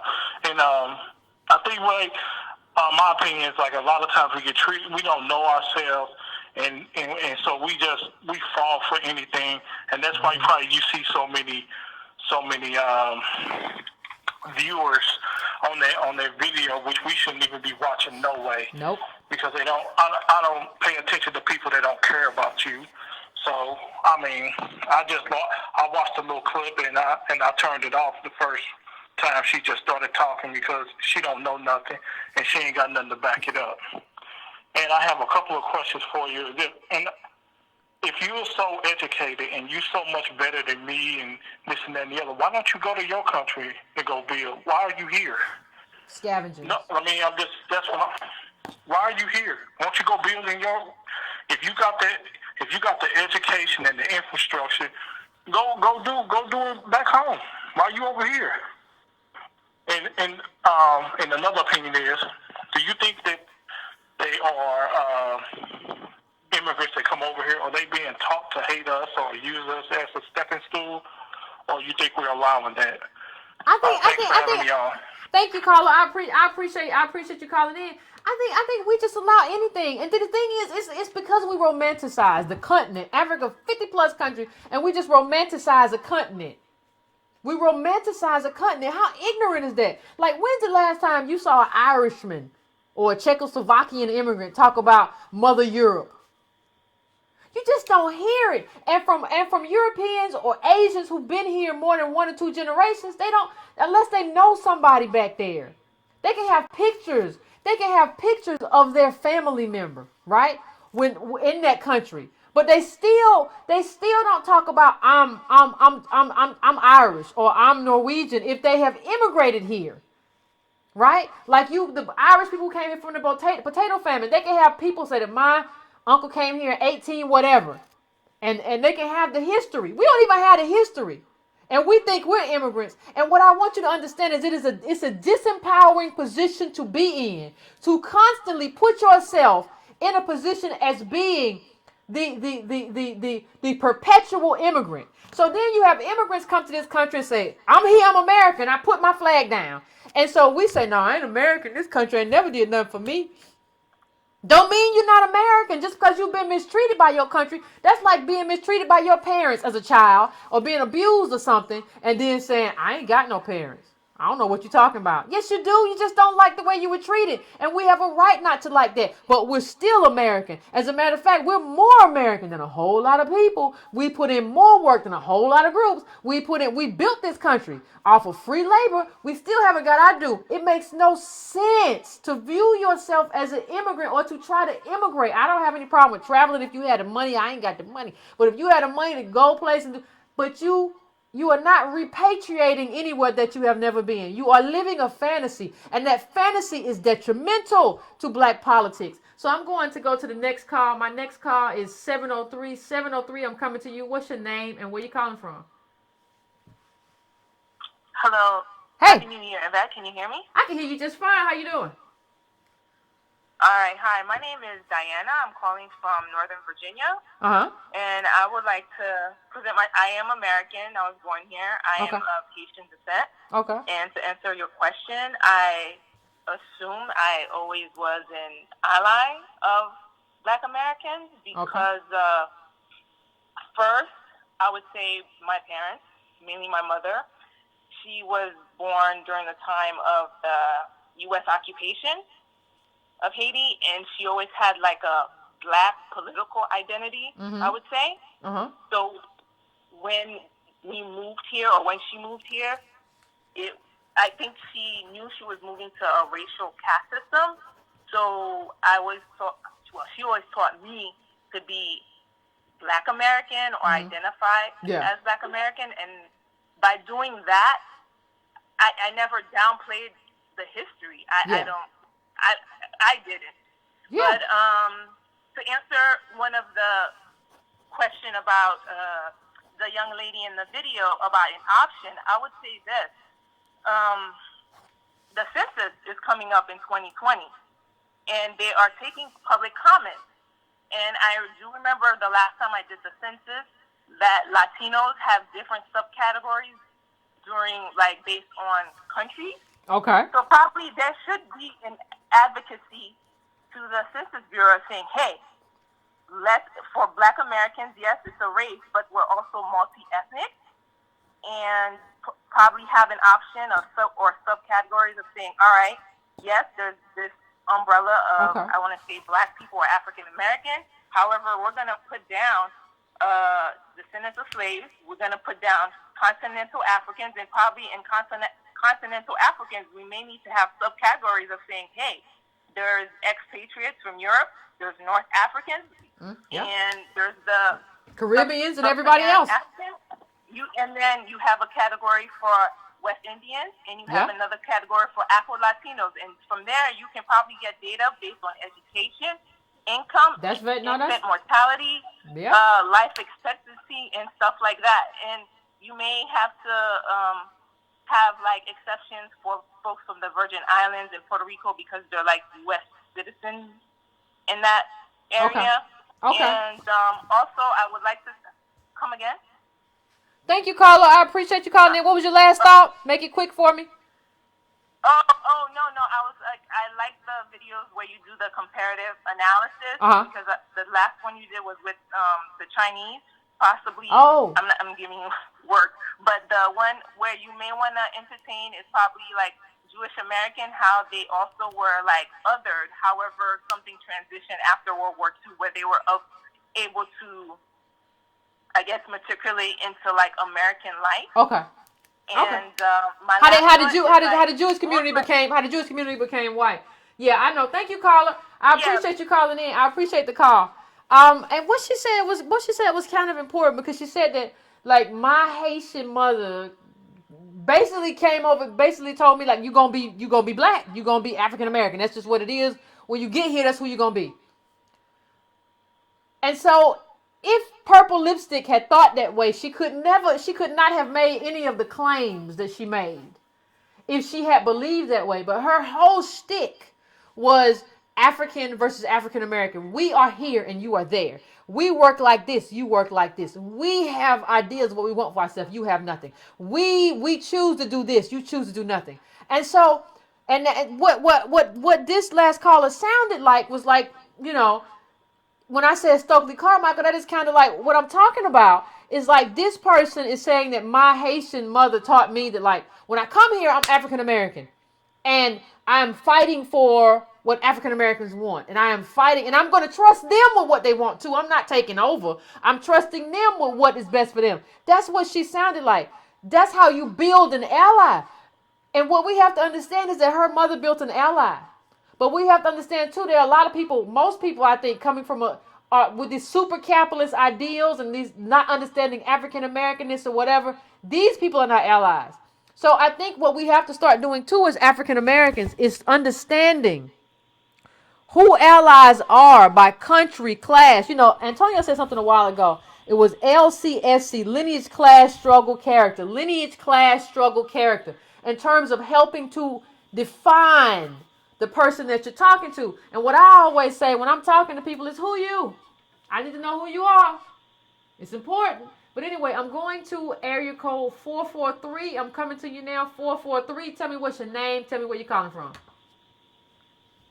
I think I did that wrong. 443, what's your name? Where you calling from? Hi, my name is Dee. I'm calling from Baltimore. I'm not sure if you can hear me because I have a bit of a cold. I can hear you. Okay, so I wanted to make, I guess, 3 quick points. The first one, well, it's representation, resources, and the solutions. So for representation, there's an article on quartz.com about South Africa, and I guess a lot of people know what's going on there in terms of they have a lot of black immigrants in their country, and there is a ton of tribalism, and they're even going so far as to kill some of them. It's been a big issue for, I think, about a decade. So the article was written, I believe, in November. You can look it up. And what it says is that there has been a triple increase in the number of PhDs awarded to South Africans. But in the article, it specifies that they cannot tell whether these black PhD holders are actually South Africans. So that's similar to what we're going through here. And so I just want to get through like a really quick story as fast as I can. Okay. There's a show called Hawaii 5-0. I'm assuming you heard of it. It's been revamped. Okay. And several months ago, they had an issue in the news. And basically, it was the Asian people on the show. They were complaining about not getting paid. But when you read the articles, you actually find out that they're not Hawaiian, but they're actually Korean. Oh. So Hawaii has had a wave of immigration over the past several decades. They have Filipinos, Chinese, Korean, Japanese, and I guess you know who Bruno Mars is. He's actually born in Hawaii. I know. But he's actually part Puerto Rican. and his other side is Filipino. So the problem is when a lot of Americans go to Hawaii, they see Asian-looking people and they assume that they're Hawaiian, but they're not. Hawaiians are the poorest group of all racial groups or ethnic groups in Hawaii, which also includes whites and other racial immigrants. And so the problem is when people go to Hawaii and they go to the resort, they see what they think are actually Hawaiians, but many of those people are not. They're actually other Asians. And, you know, from non-Asian people, we think that they all look alike, right? So similar to when you go to New York City, when you go to D.C., and unfortunately now Atlanta's like that. When you ask for a black person, you will more than likely get an immigrant. And this segues into my next point, which is dealing with resources. The biggest issue is we'll be finding our people in the very near future. You had someone call in last week about Miami, and he specifically said that they were pushing them out and they were sending them to somewhere called Homestead, and he said he didn't want to go there. But when you talk to people in LA, they say the same thing. They're pushing them back out to the desert. And why they're doing that? Because there are no resources in those areas. So your caller before was spot on about the census. So two solutions is changing the census. There's a document online you can find where they're breaking us up into three different categories. So we need to push for that because 2020 is coming up soon. And my last point is that locally, we need to make sure we have direct access to resources. So that means locally that jobs, you know, even government jobs locally, college admissions, all those forms, they all need to be changed and they need to be very specific. I agree. That way we can actually ascertain which one is. And so my last point, I'm going to hang up, is Yvette, your due letter, you need to increase the amount from $2 to $5. I know you said before, but we can definitely afford $5. The work that you're doing is awesome, and I want you to continue. I don't want you to have any financial issues. That, you know, I'll just say thank you. Thank you very much. Thank you. I appreciate you for calling, caller. I appreciate Christ. I live a small life, very small life. But this is not the only person saying increase the newsletter to $6. She said $5. But I think that's a good point about the census. And I think something else that was important, I wrote it, you know, I think something, when I talk about allies, I want to make one thing clear. You can be my ally. That still doesn't mean you get access. Like if you come to me as a group, like even if today all black immigrants came to me and said we're allies, you still don't get to claim African American in terms of a job and in terms of African American descendant of slave. In terms of a job, African American at all, in terms of how it's marked now. You still don't get to mark that in terms of job and college admissions, even if you're my ally. Because this was not built for you. When we go back into the LBJ at Howard University announcing affirmative action and saying that it is because slavery has handicapped you. These set-asides were not intended for you. And out of respect for me, if you're my ally, you understand that. So I want to make it clear that just because you're my ally as a black immigrant doesn't mean you get access to what was set aside for African American descendants of slaves. And I just want to make, and this census stuff is very, very interesting. And I think we need to look into that because I think we need to find some way to untie us. Like black immigrants have created a lot of confusion. And I think somehow we have to untie that. And I want to say this before I forget. Before I go to the next caller, black people, we have to stay focused. I know there's a lot going on. I heard a lot about a lot of different stuff. I don't care what it is, but I want to say this before I go to the next caller.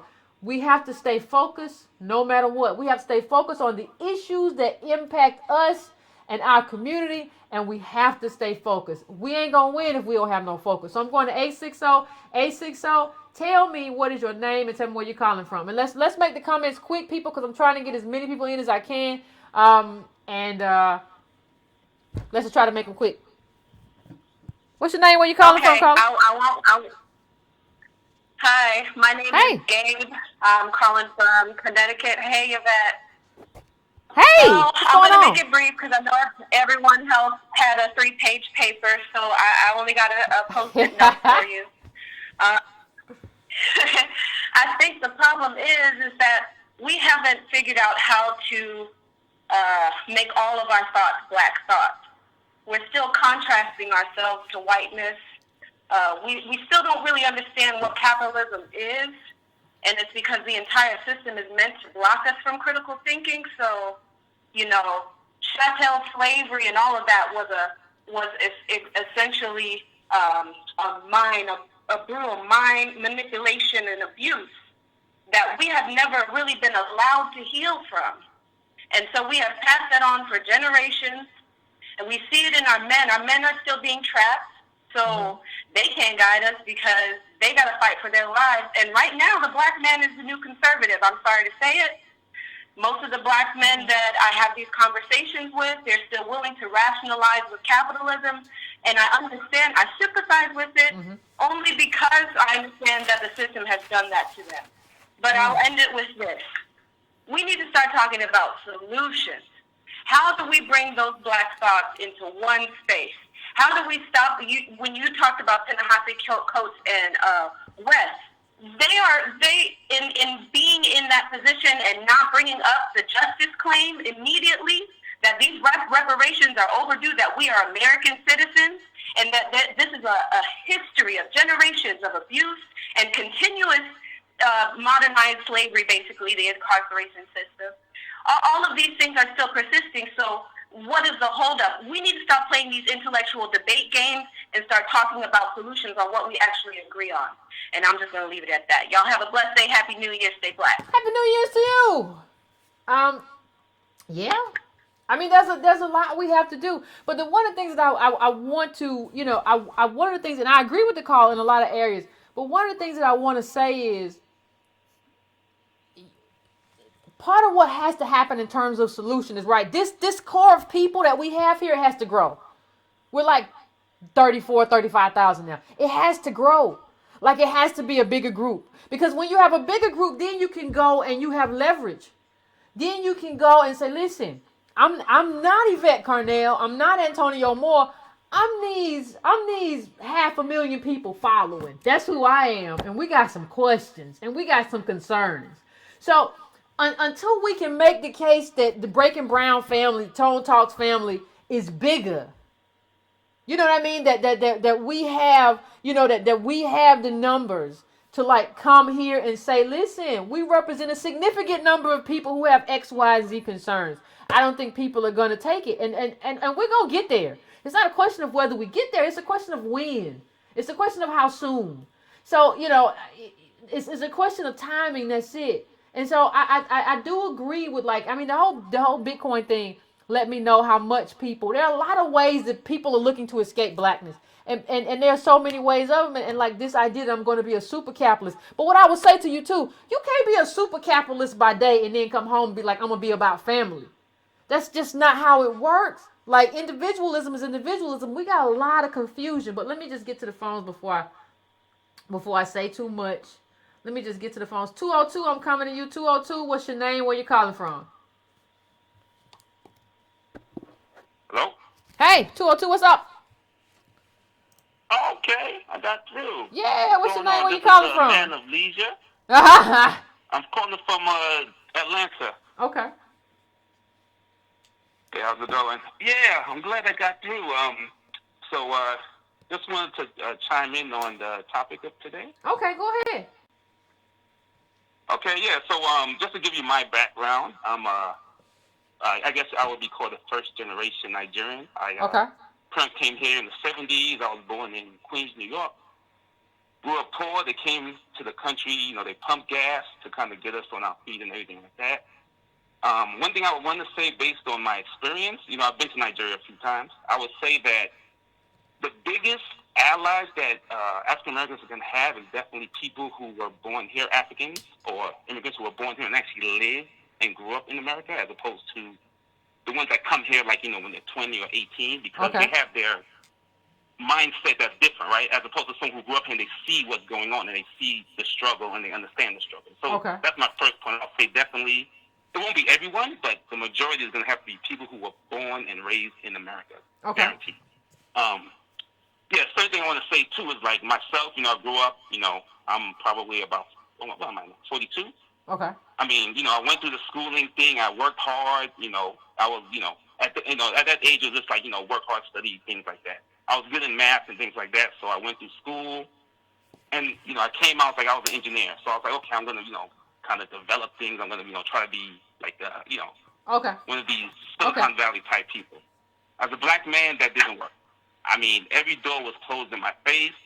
I had good ideas, things like that. Boom.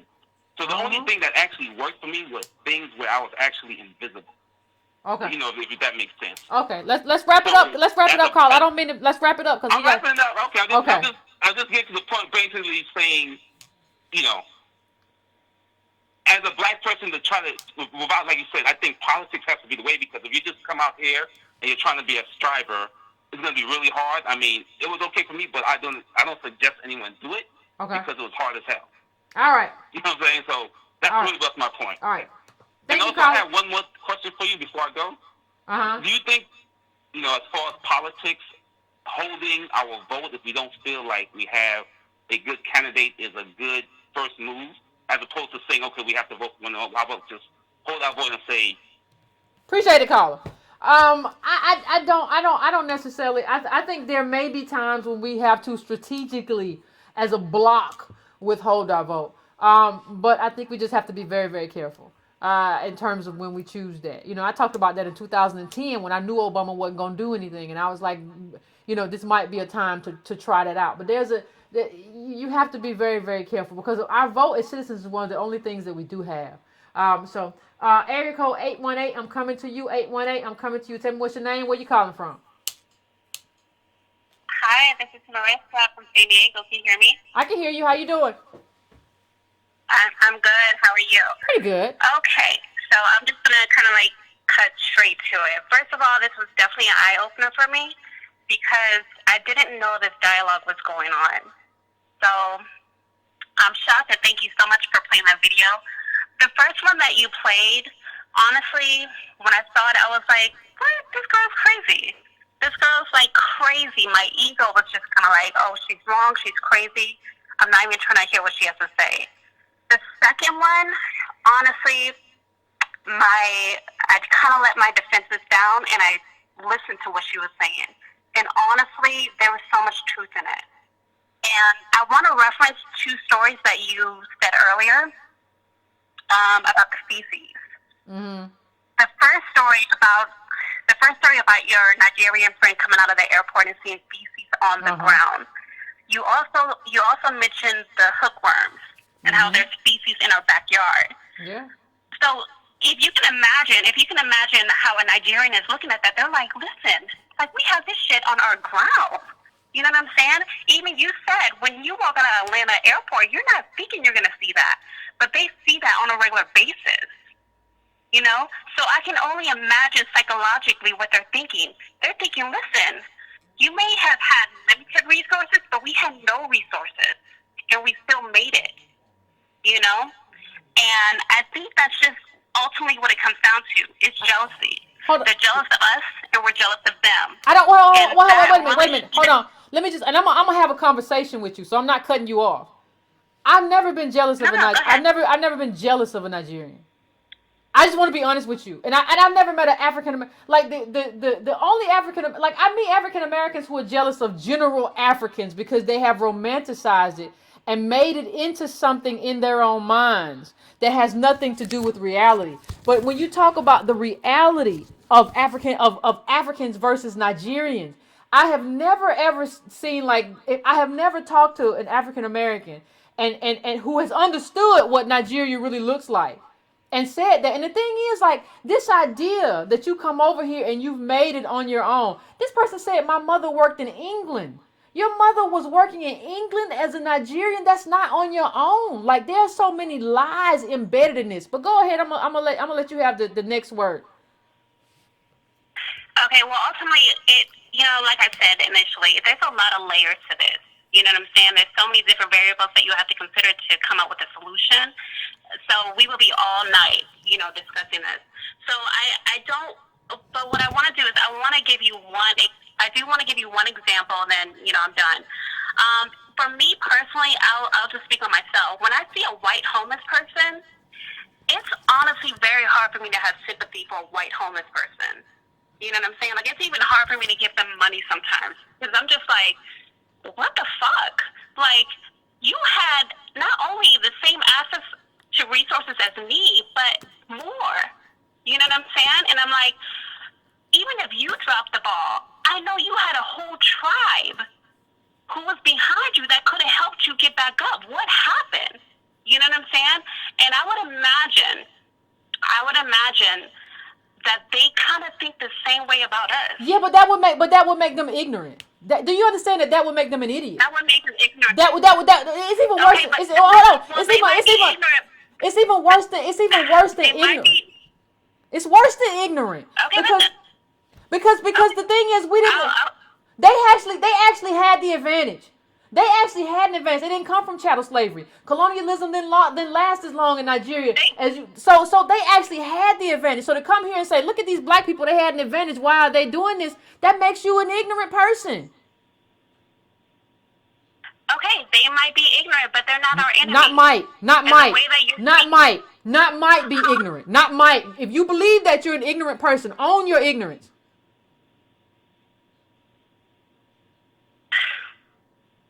But they're not our enemy. No.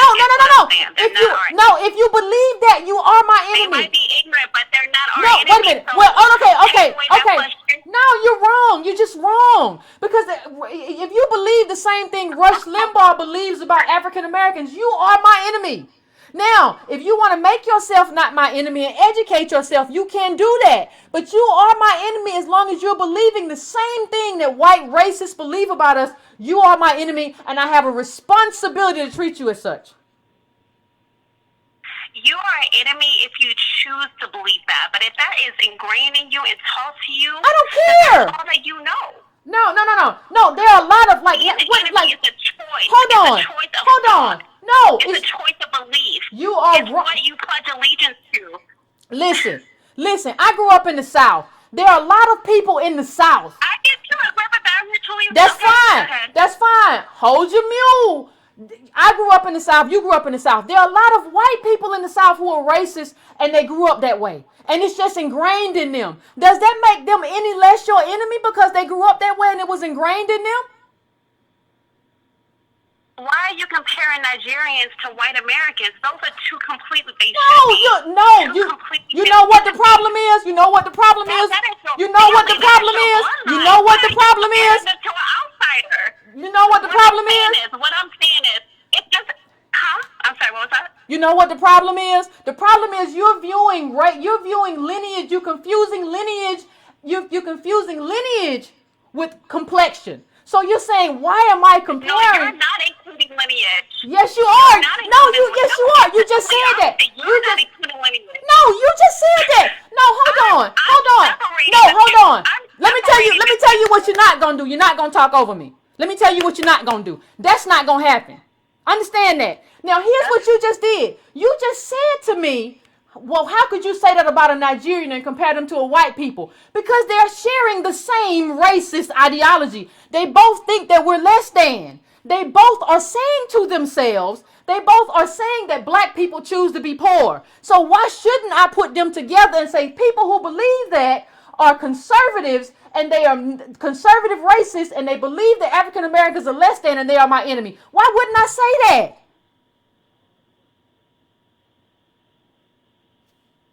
Can I speak? Yeah, go ahead. It's your turn. Okay. When I say can I speak, I'm not trying to be rude. I just want to let you know I hear you. Okay. So what it ultimately comes down to, like I said, I want to just kind of cut through the layers. There's so many variables here. There's way too many variables to consider in this conversation. So what we need to get down to is the core. The core is they are not our enemy. They are not our enemy. So when you speak about the white people are the one that are really putting this, like, pounding this in our head. African Americans and Africans. It's the same thing. That message is getting across to both sides. Oh my God. It's not our fault. It's not our fault. It's not our fault that this is being told to us from an outsider. That is an outsider. They should never be a part of this family conversation. No, this is but Wait. That's not my family.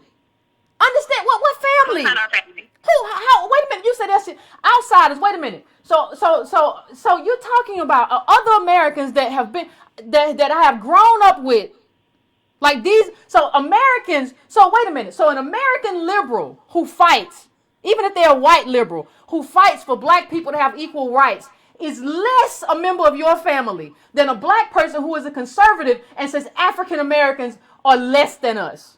That's your designation because y'all share the same pigment. No, it's not about pigmentation.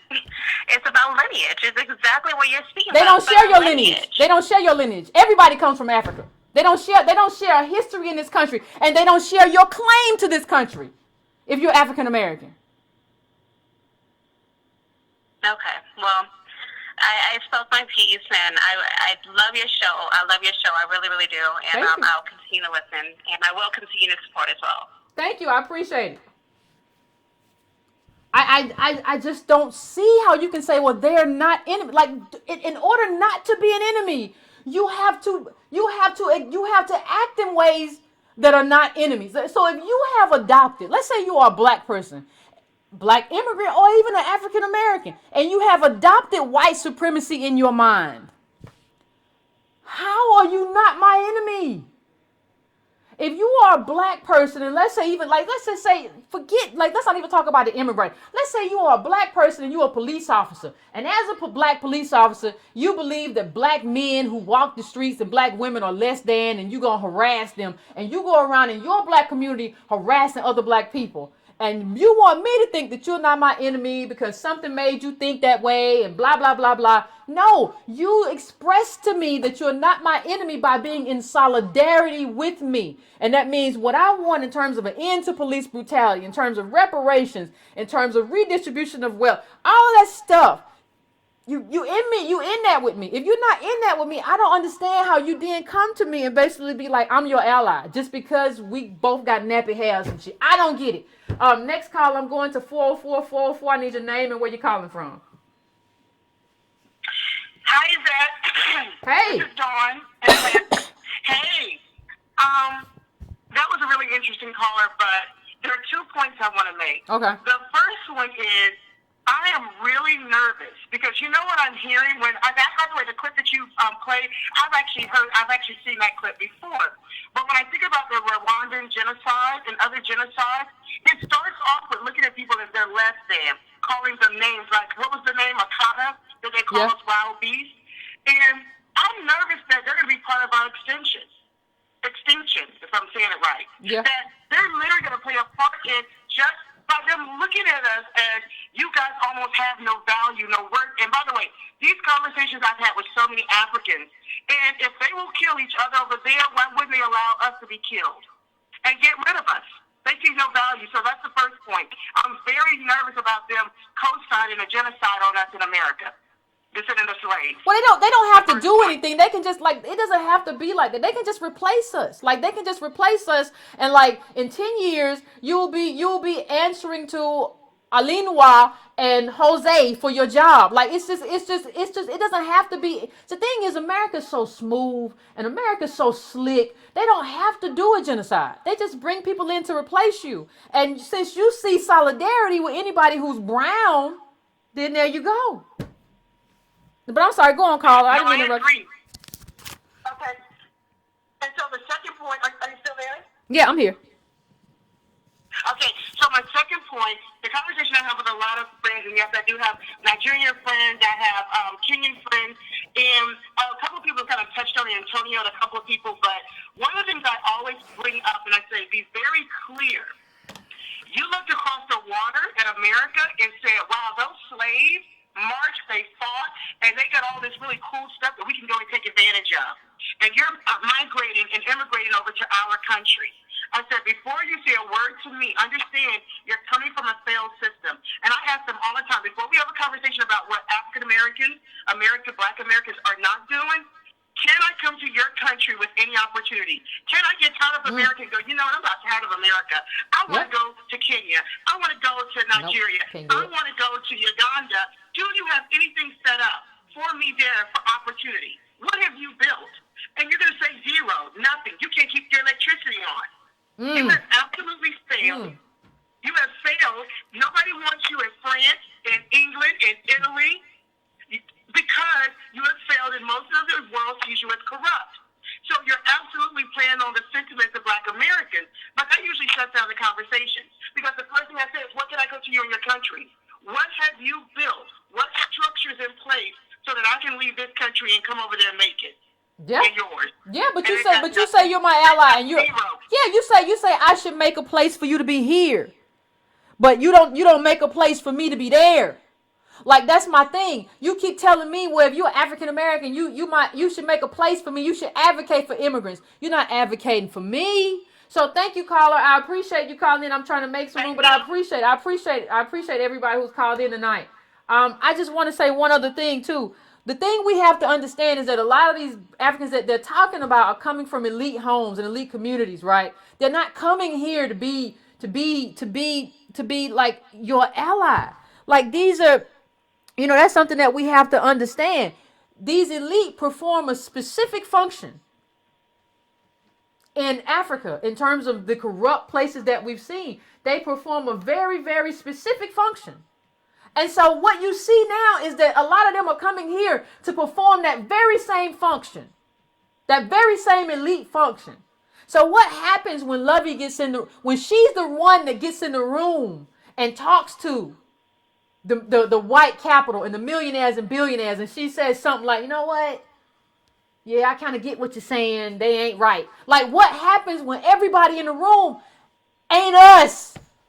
I don't think we understand the consequence of not having a voice. I'm gonna take a couple more calls and then I'm gone.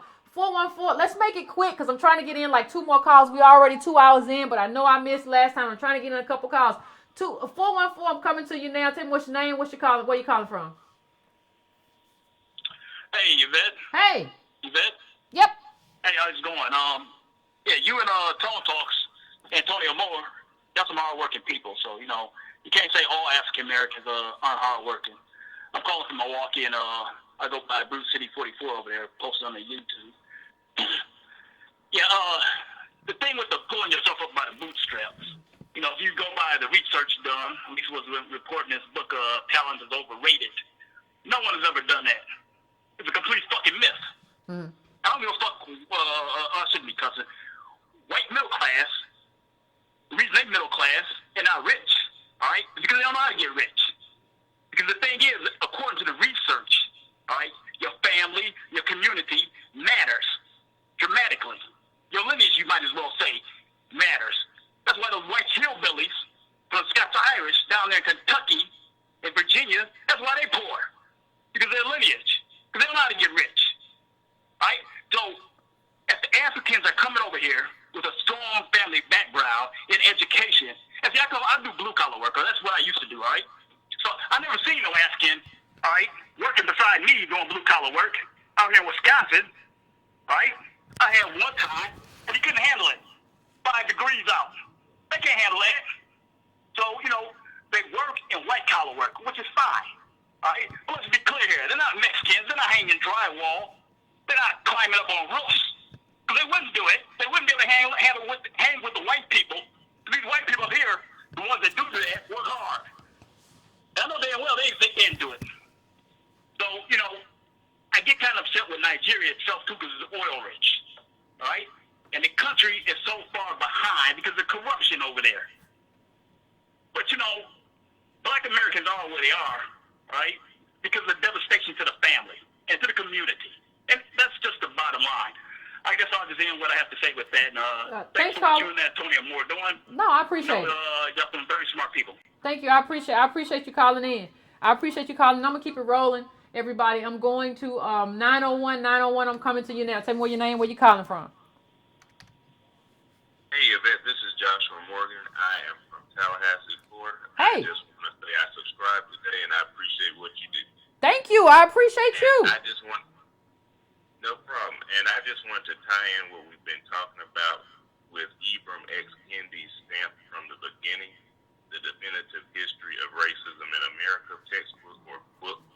It's actually really relevant to what all the callers have been talking about, and our allies need to know the difference between color-based discrimination and history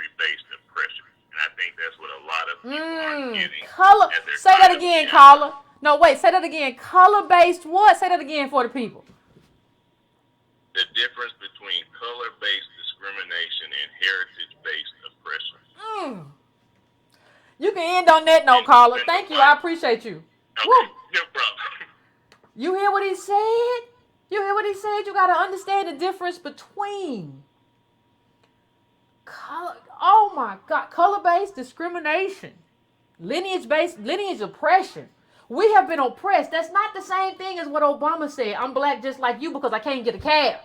We're talking about systemic versus individual oppression. That's what we're talking about. That's what we're talking about. And what you have really being perpetuated here, and this is why the woman who called and says, well, they're not enemies. Like, because what you have been perpetuated here is a fraud. You know, when, you you have this whole thing. I'm looking at something right now. But this, like, where you have, like, in terms of TechCrunch, you have these women who are, like, supposed to, be in this stuff in tech, and you look at it, you say, oh, black women are doing this, and this isn't long ago. And what happens is just when you peel the layers back, it's Africans, it's not us. So what you are doing here is you're masking our failure. So we're failing, and America doesn't want to give us what's necessary to take corrective, to get us to where we're not failing and make up for all the stuff that happened, that America did to us 400 years. They don't want to give it to us. So what they do, they'll bring over some other people, and since they look like us, and they're happy to take the fruit. That's what happens. That's what we are. And I don't think people understand that, but I'm going to 424. 424, I'm coming to you now. Tell me what's your name, where you're calling from, and let's try to make it concise. Hello, Yvette. Happy New Year. My name is Aaron. I'm in California, and I wanted to just draw attention to the absolute fact that this woman has no understanding of the unique endemic experience of what it means to be black. And I think there's this misconception that by coming as an immigrant with resources that will buffer her from the experiences of being black. NPR did a story a few weeks ago, and they looked at the mortality rates between black infants and white infants. And what they discovered is for every one white child that dies, 2 black children die. And so they began to ask the questions as they do, is it racism? Is it lack of access to healthcare? I remember that. What is it? And when a relationship isn't especially salient, they always go to that default question. Is there a genetic component? So what the researchers did, they expanded the scope of study, and they looked at black immigrants who came to America, and they noticed that their birth rates were similar to that of white people. But here's the kicker. The generation born to the African immigrants, their mortality birth rates resemble that of indigenous black people. So you cannot escape the historic issues that are facing black people. It manifests itself in the most unlikely ways because oppression here it's fit, it's evolved, and it's effective. That's all I have to say. Happy New Year. Happy New Year. Thank you. I think he's right. It shows up in places that you wouldn't normally think it would show up. And if you have YouTube, there's like a documentary that talks about the ghost in your genes. And what it basically says is that the stress that your forefathers endured can manifest itself in your life, right? And can manifest itself in your bodies. And that genetics is not so straight cut as we used to think. And so what that means is that the slavery, and not only the slavery, the stress that your parents or your grandparents or your sharecroppers or your mom and daddy, the stress that black people, African Americans, native black people in this country go through can affect your health, right? I mean, when I look at it, I'm a person of normal weight. I don't overeat. I don't do any of that. And like, I have high blood pressure. So how are we not to say that might be a consequence of not my individual actions? I'm a runner. I don't even, I'm a healthy eater. How can we say? And so what they're learning is that there might be some kind of tie between your physical ailments, and that's all of what. And see, but as long as people come in this country and mask the fact that we're failing and we're dying in hospitals, like that report he talked about, as long as people keep coming in here and masking that, we're never gonna deal with it. And so you have to look at all the layers. You just can't say, Yvette, these people are not enemies. You have to take a step back and look at this. I'm going to 720. 720 might be my last call. 720, what's your name? Where you calling from? Jay from Colorado. Hey. Hello. Yes, first let me say I am a donator. Okay? Thank you. I'm a donator. First of all, let me say I was an immigration officer for over 20 years. Uh-oh. One of my first things I did was go to Nigeria. I deported criminals back all over the world. Did it for over 20 years. I went to Nigeria, deported a gentleman back to Nigeria, and during our conversations, he told me that his people did not like Black Americans. And I said, why? He says, because the Black Americans have made it so hard for us to come to your country. I took that information and I spread it around, told my son that when he was a little boy. My son was in a doctorate program at school in college with some Africans. The program was really tough. One of the Africans got kicked out because he couldn't maintain the grades. When he got kicked out, before he left the apartment building, he went to my son's room and says, why didn't you help me? And my son told him, I lived downstairs from you for over a year. You never came up to share or help me study. Why would I go help you? This African guy stuck with the white people in the doctorate program, didn't want to touch my son because my son is, of course, African American. So that's one of my stories as far as the things that you're talking about. Mm-hmm. They have some of them, not all of them, have a history of not liking, even though they call you brother, that they want to make you an ally, but they're not an ally of yours. That's one of the things I wanted to say. Okay. Yes, and that is so true. One of the things that people need to do is when you meet an African or you know an African, ask that person how they got here. How much did it cost in U.S. dollars? That's going to tell you a whole lot about the person, how they got here. That's all I need to say. Let me ask you a question. Since you did this for so long, what do you know about like chain immigration? You know, chain immigration and how they keep telling us about individual struggle, like they aren't a link in a chain. What can you tell me about that? I don't understand your question. Like chain immigration. You know, like people and other people getting here, and like it's a chain. It's not less like one individual. Do you know anything about that? Since you did that in terms of your job. Well, there is a process. It costs money. If I come here from China and I'm here for whatever, we had to buy a ticket to get here. If I want to bring, I think it's what you're talking about. If I want to bring my mother here or my cousin or uncle or things like that, I have to pay a fee to immigrants to the immigration service in order to get those people here. That is not cheap. Same thing with the Africans.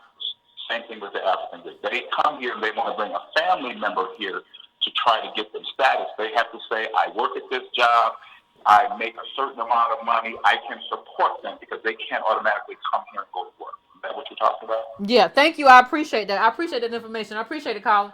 This is my last call. I'm going to 240 in just 1 second. 240, I'm about to come to you. Tell me what's your name. Tell me where you're calling from. Yeah, 240. Hello, Yvette. Happy 2018. My name is Ross, and I'm from Maryland. How you doing? How you doing, sis? It's been interesting calls. I wanted to say about the last three gentlemen, I believe, last two sisters that called, one from Atlanta and the one that has called. I just wanted to just point out that by the sister that called, it's like the rationale doesn't add up if you go by color. If somebody's thinking white, let's look at Clarence Thomas. Let's look at Ben Carson. If they're thinking white and they are against us, then they are not our ally. I don't care what. They could be blue-black like Clarence Thomas. I do remember when he was trying to get a firm to go to the Supreme Court, and we were fighting against it. Excuse me. tight in this cold. Pardon me, everybody. But I've had other people in the past since Wednesday when you had done your other report, and they were like, "Oh, Yvette is so against outside." And I said, "No. If you think about it rationally, what this sister is saying, she is making rational, concrete information on what she's saying. Now, if you have something that you're emotionally coming at it like, well, we got to stick together because we black or brown or whatever people are talking about, then you're not going to get it. But if you get down to it, if black people, black Americans such as myself, we came here, my ancestors were out in the fields down south. So, and it's like, if you think about it, our ancestors paid the price for us to come up, and someone's coming from another country. I don't care what other country it is. They have to be an ally, or we have to recognize that this is not an ally and we cannot support them. That's pretty much what I wanted to say. Thank you for breaking brown. Let's make things happen in 2018. That's the motto for 2018. Let's make things happen for 2018. Let's build and grow the Breaking Brown family, and let's make things happen in 2018. Let's become a force to be reckoned with in 2018, people. I think one of the things that I want to say before I end tonight is that part of what the gentleman who worked for immigration said is like, yeah, there's money in there. There's this chain, and if you have the money to pay, and what we don't understand is like that is an elite space to be in, to have the money to pay from Nigeria, wherever, to be here. So you are in a part of an elite structure that oppresses other poor people. And in America, African Americans are the poorest of the poor. So how you say, well, Yvette, they're not necessarily against me, or they're not my enemy, when understanding wealth structures and the structures of inequality globally does not make sense to me. You can feel free to email me at editor@breakingbrown.com and try to make it clear, but as of right now, I don't quite comprehend what you're saying to me. So I want to thank everybody who called in today. I mean, the phone lines stay full. So I apologize if I wasn't able to get to you tonight. We had a lot of great callers. We had a lot of people saying a lot of great things. Again, if you want to donate, go to donatebrown.com. You can actually also go to breakingbrown.com and subscribe to the newsletter. You can also go to subscribe to Brown just to be added to my newsletter list. Please be bold enough when you ask what you can do to share the video and, defend the video. Don't just share it and everybody's on just tearing it apart, and if you need to tag me, I'll do what I can to come in there, because we have to defend our ideas. We have to defend, our needs. We have to defend our place in this country that we built, and that's something that just has to happen. And I can't say enough about what it means to be African American and have the justice claim that we have, and that other people don't have. No other group has the justice claim that we have, not only from chattel slavery, but being decimated, like consistently. Like, other people went through this and we went through that, but black people went, African Americans, DOS, descendants of slaves, native blacks, we went through everything. And you can't unring the clock. We are who we are, and we are where we are. So share this to your groups.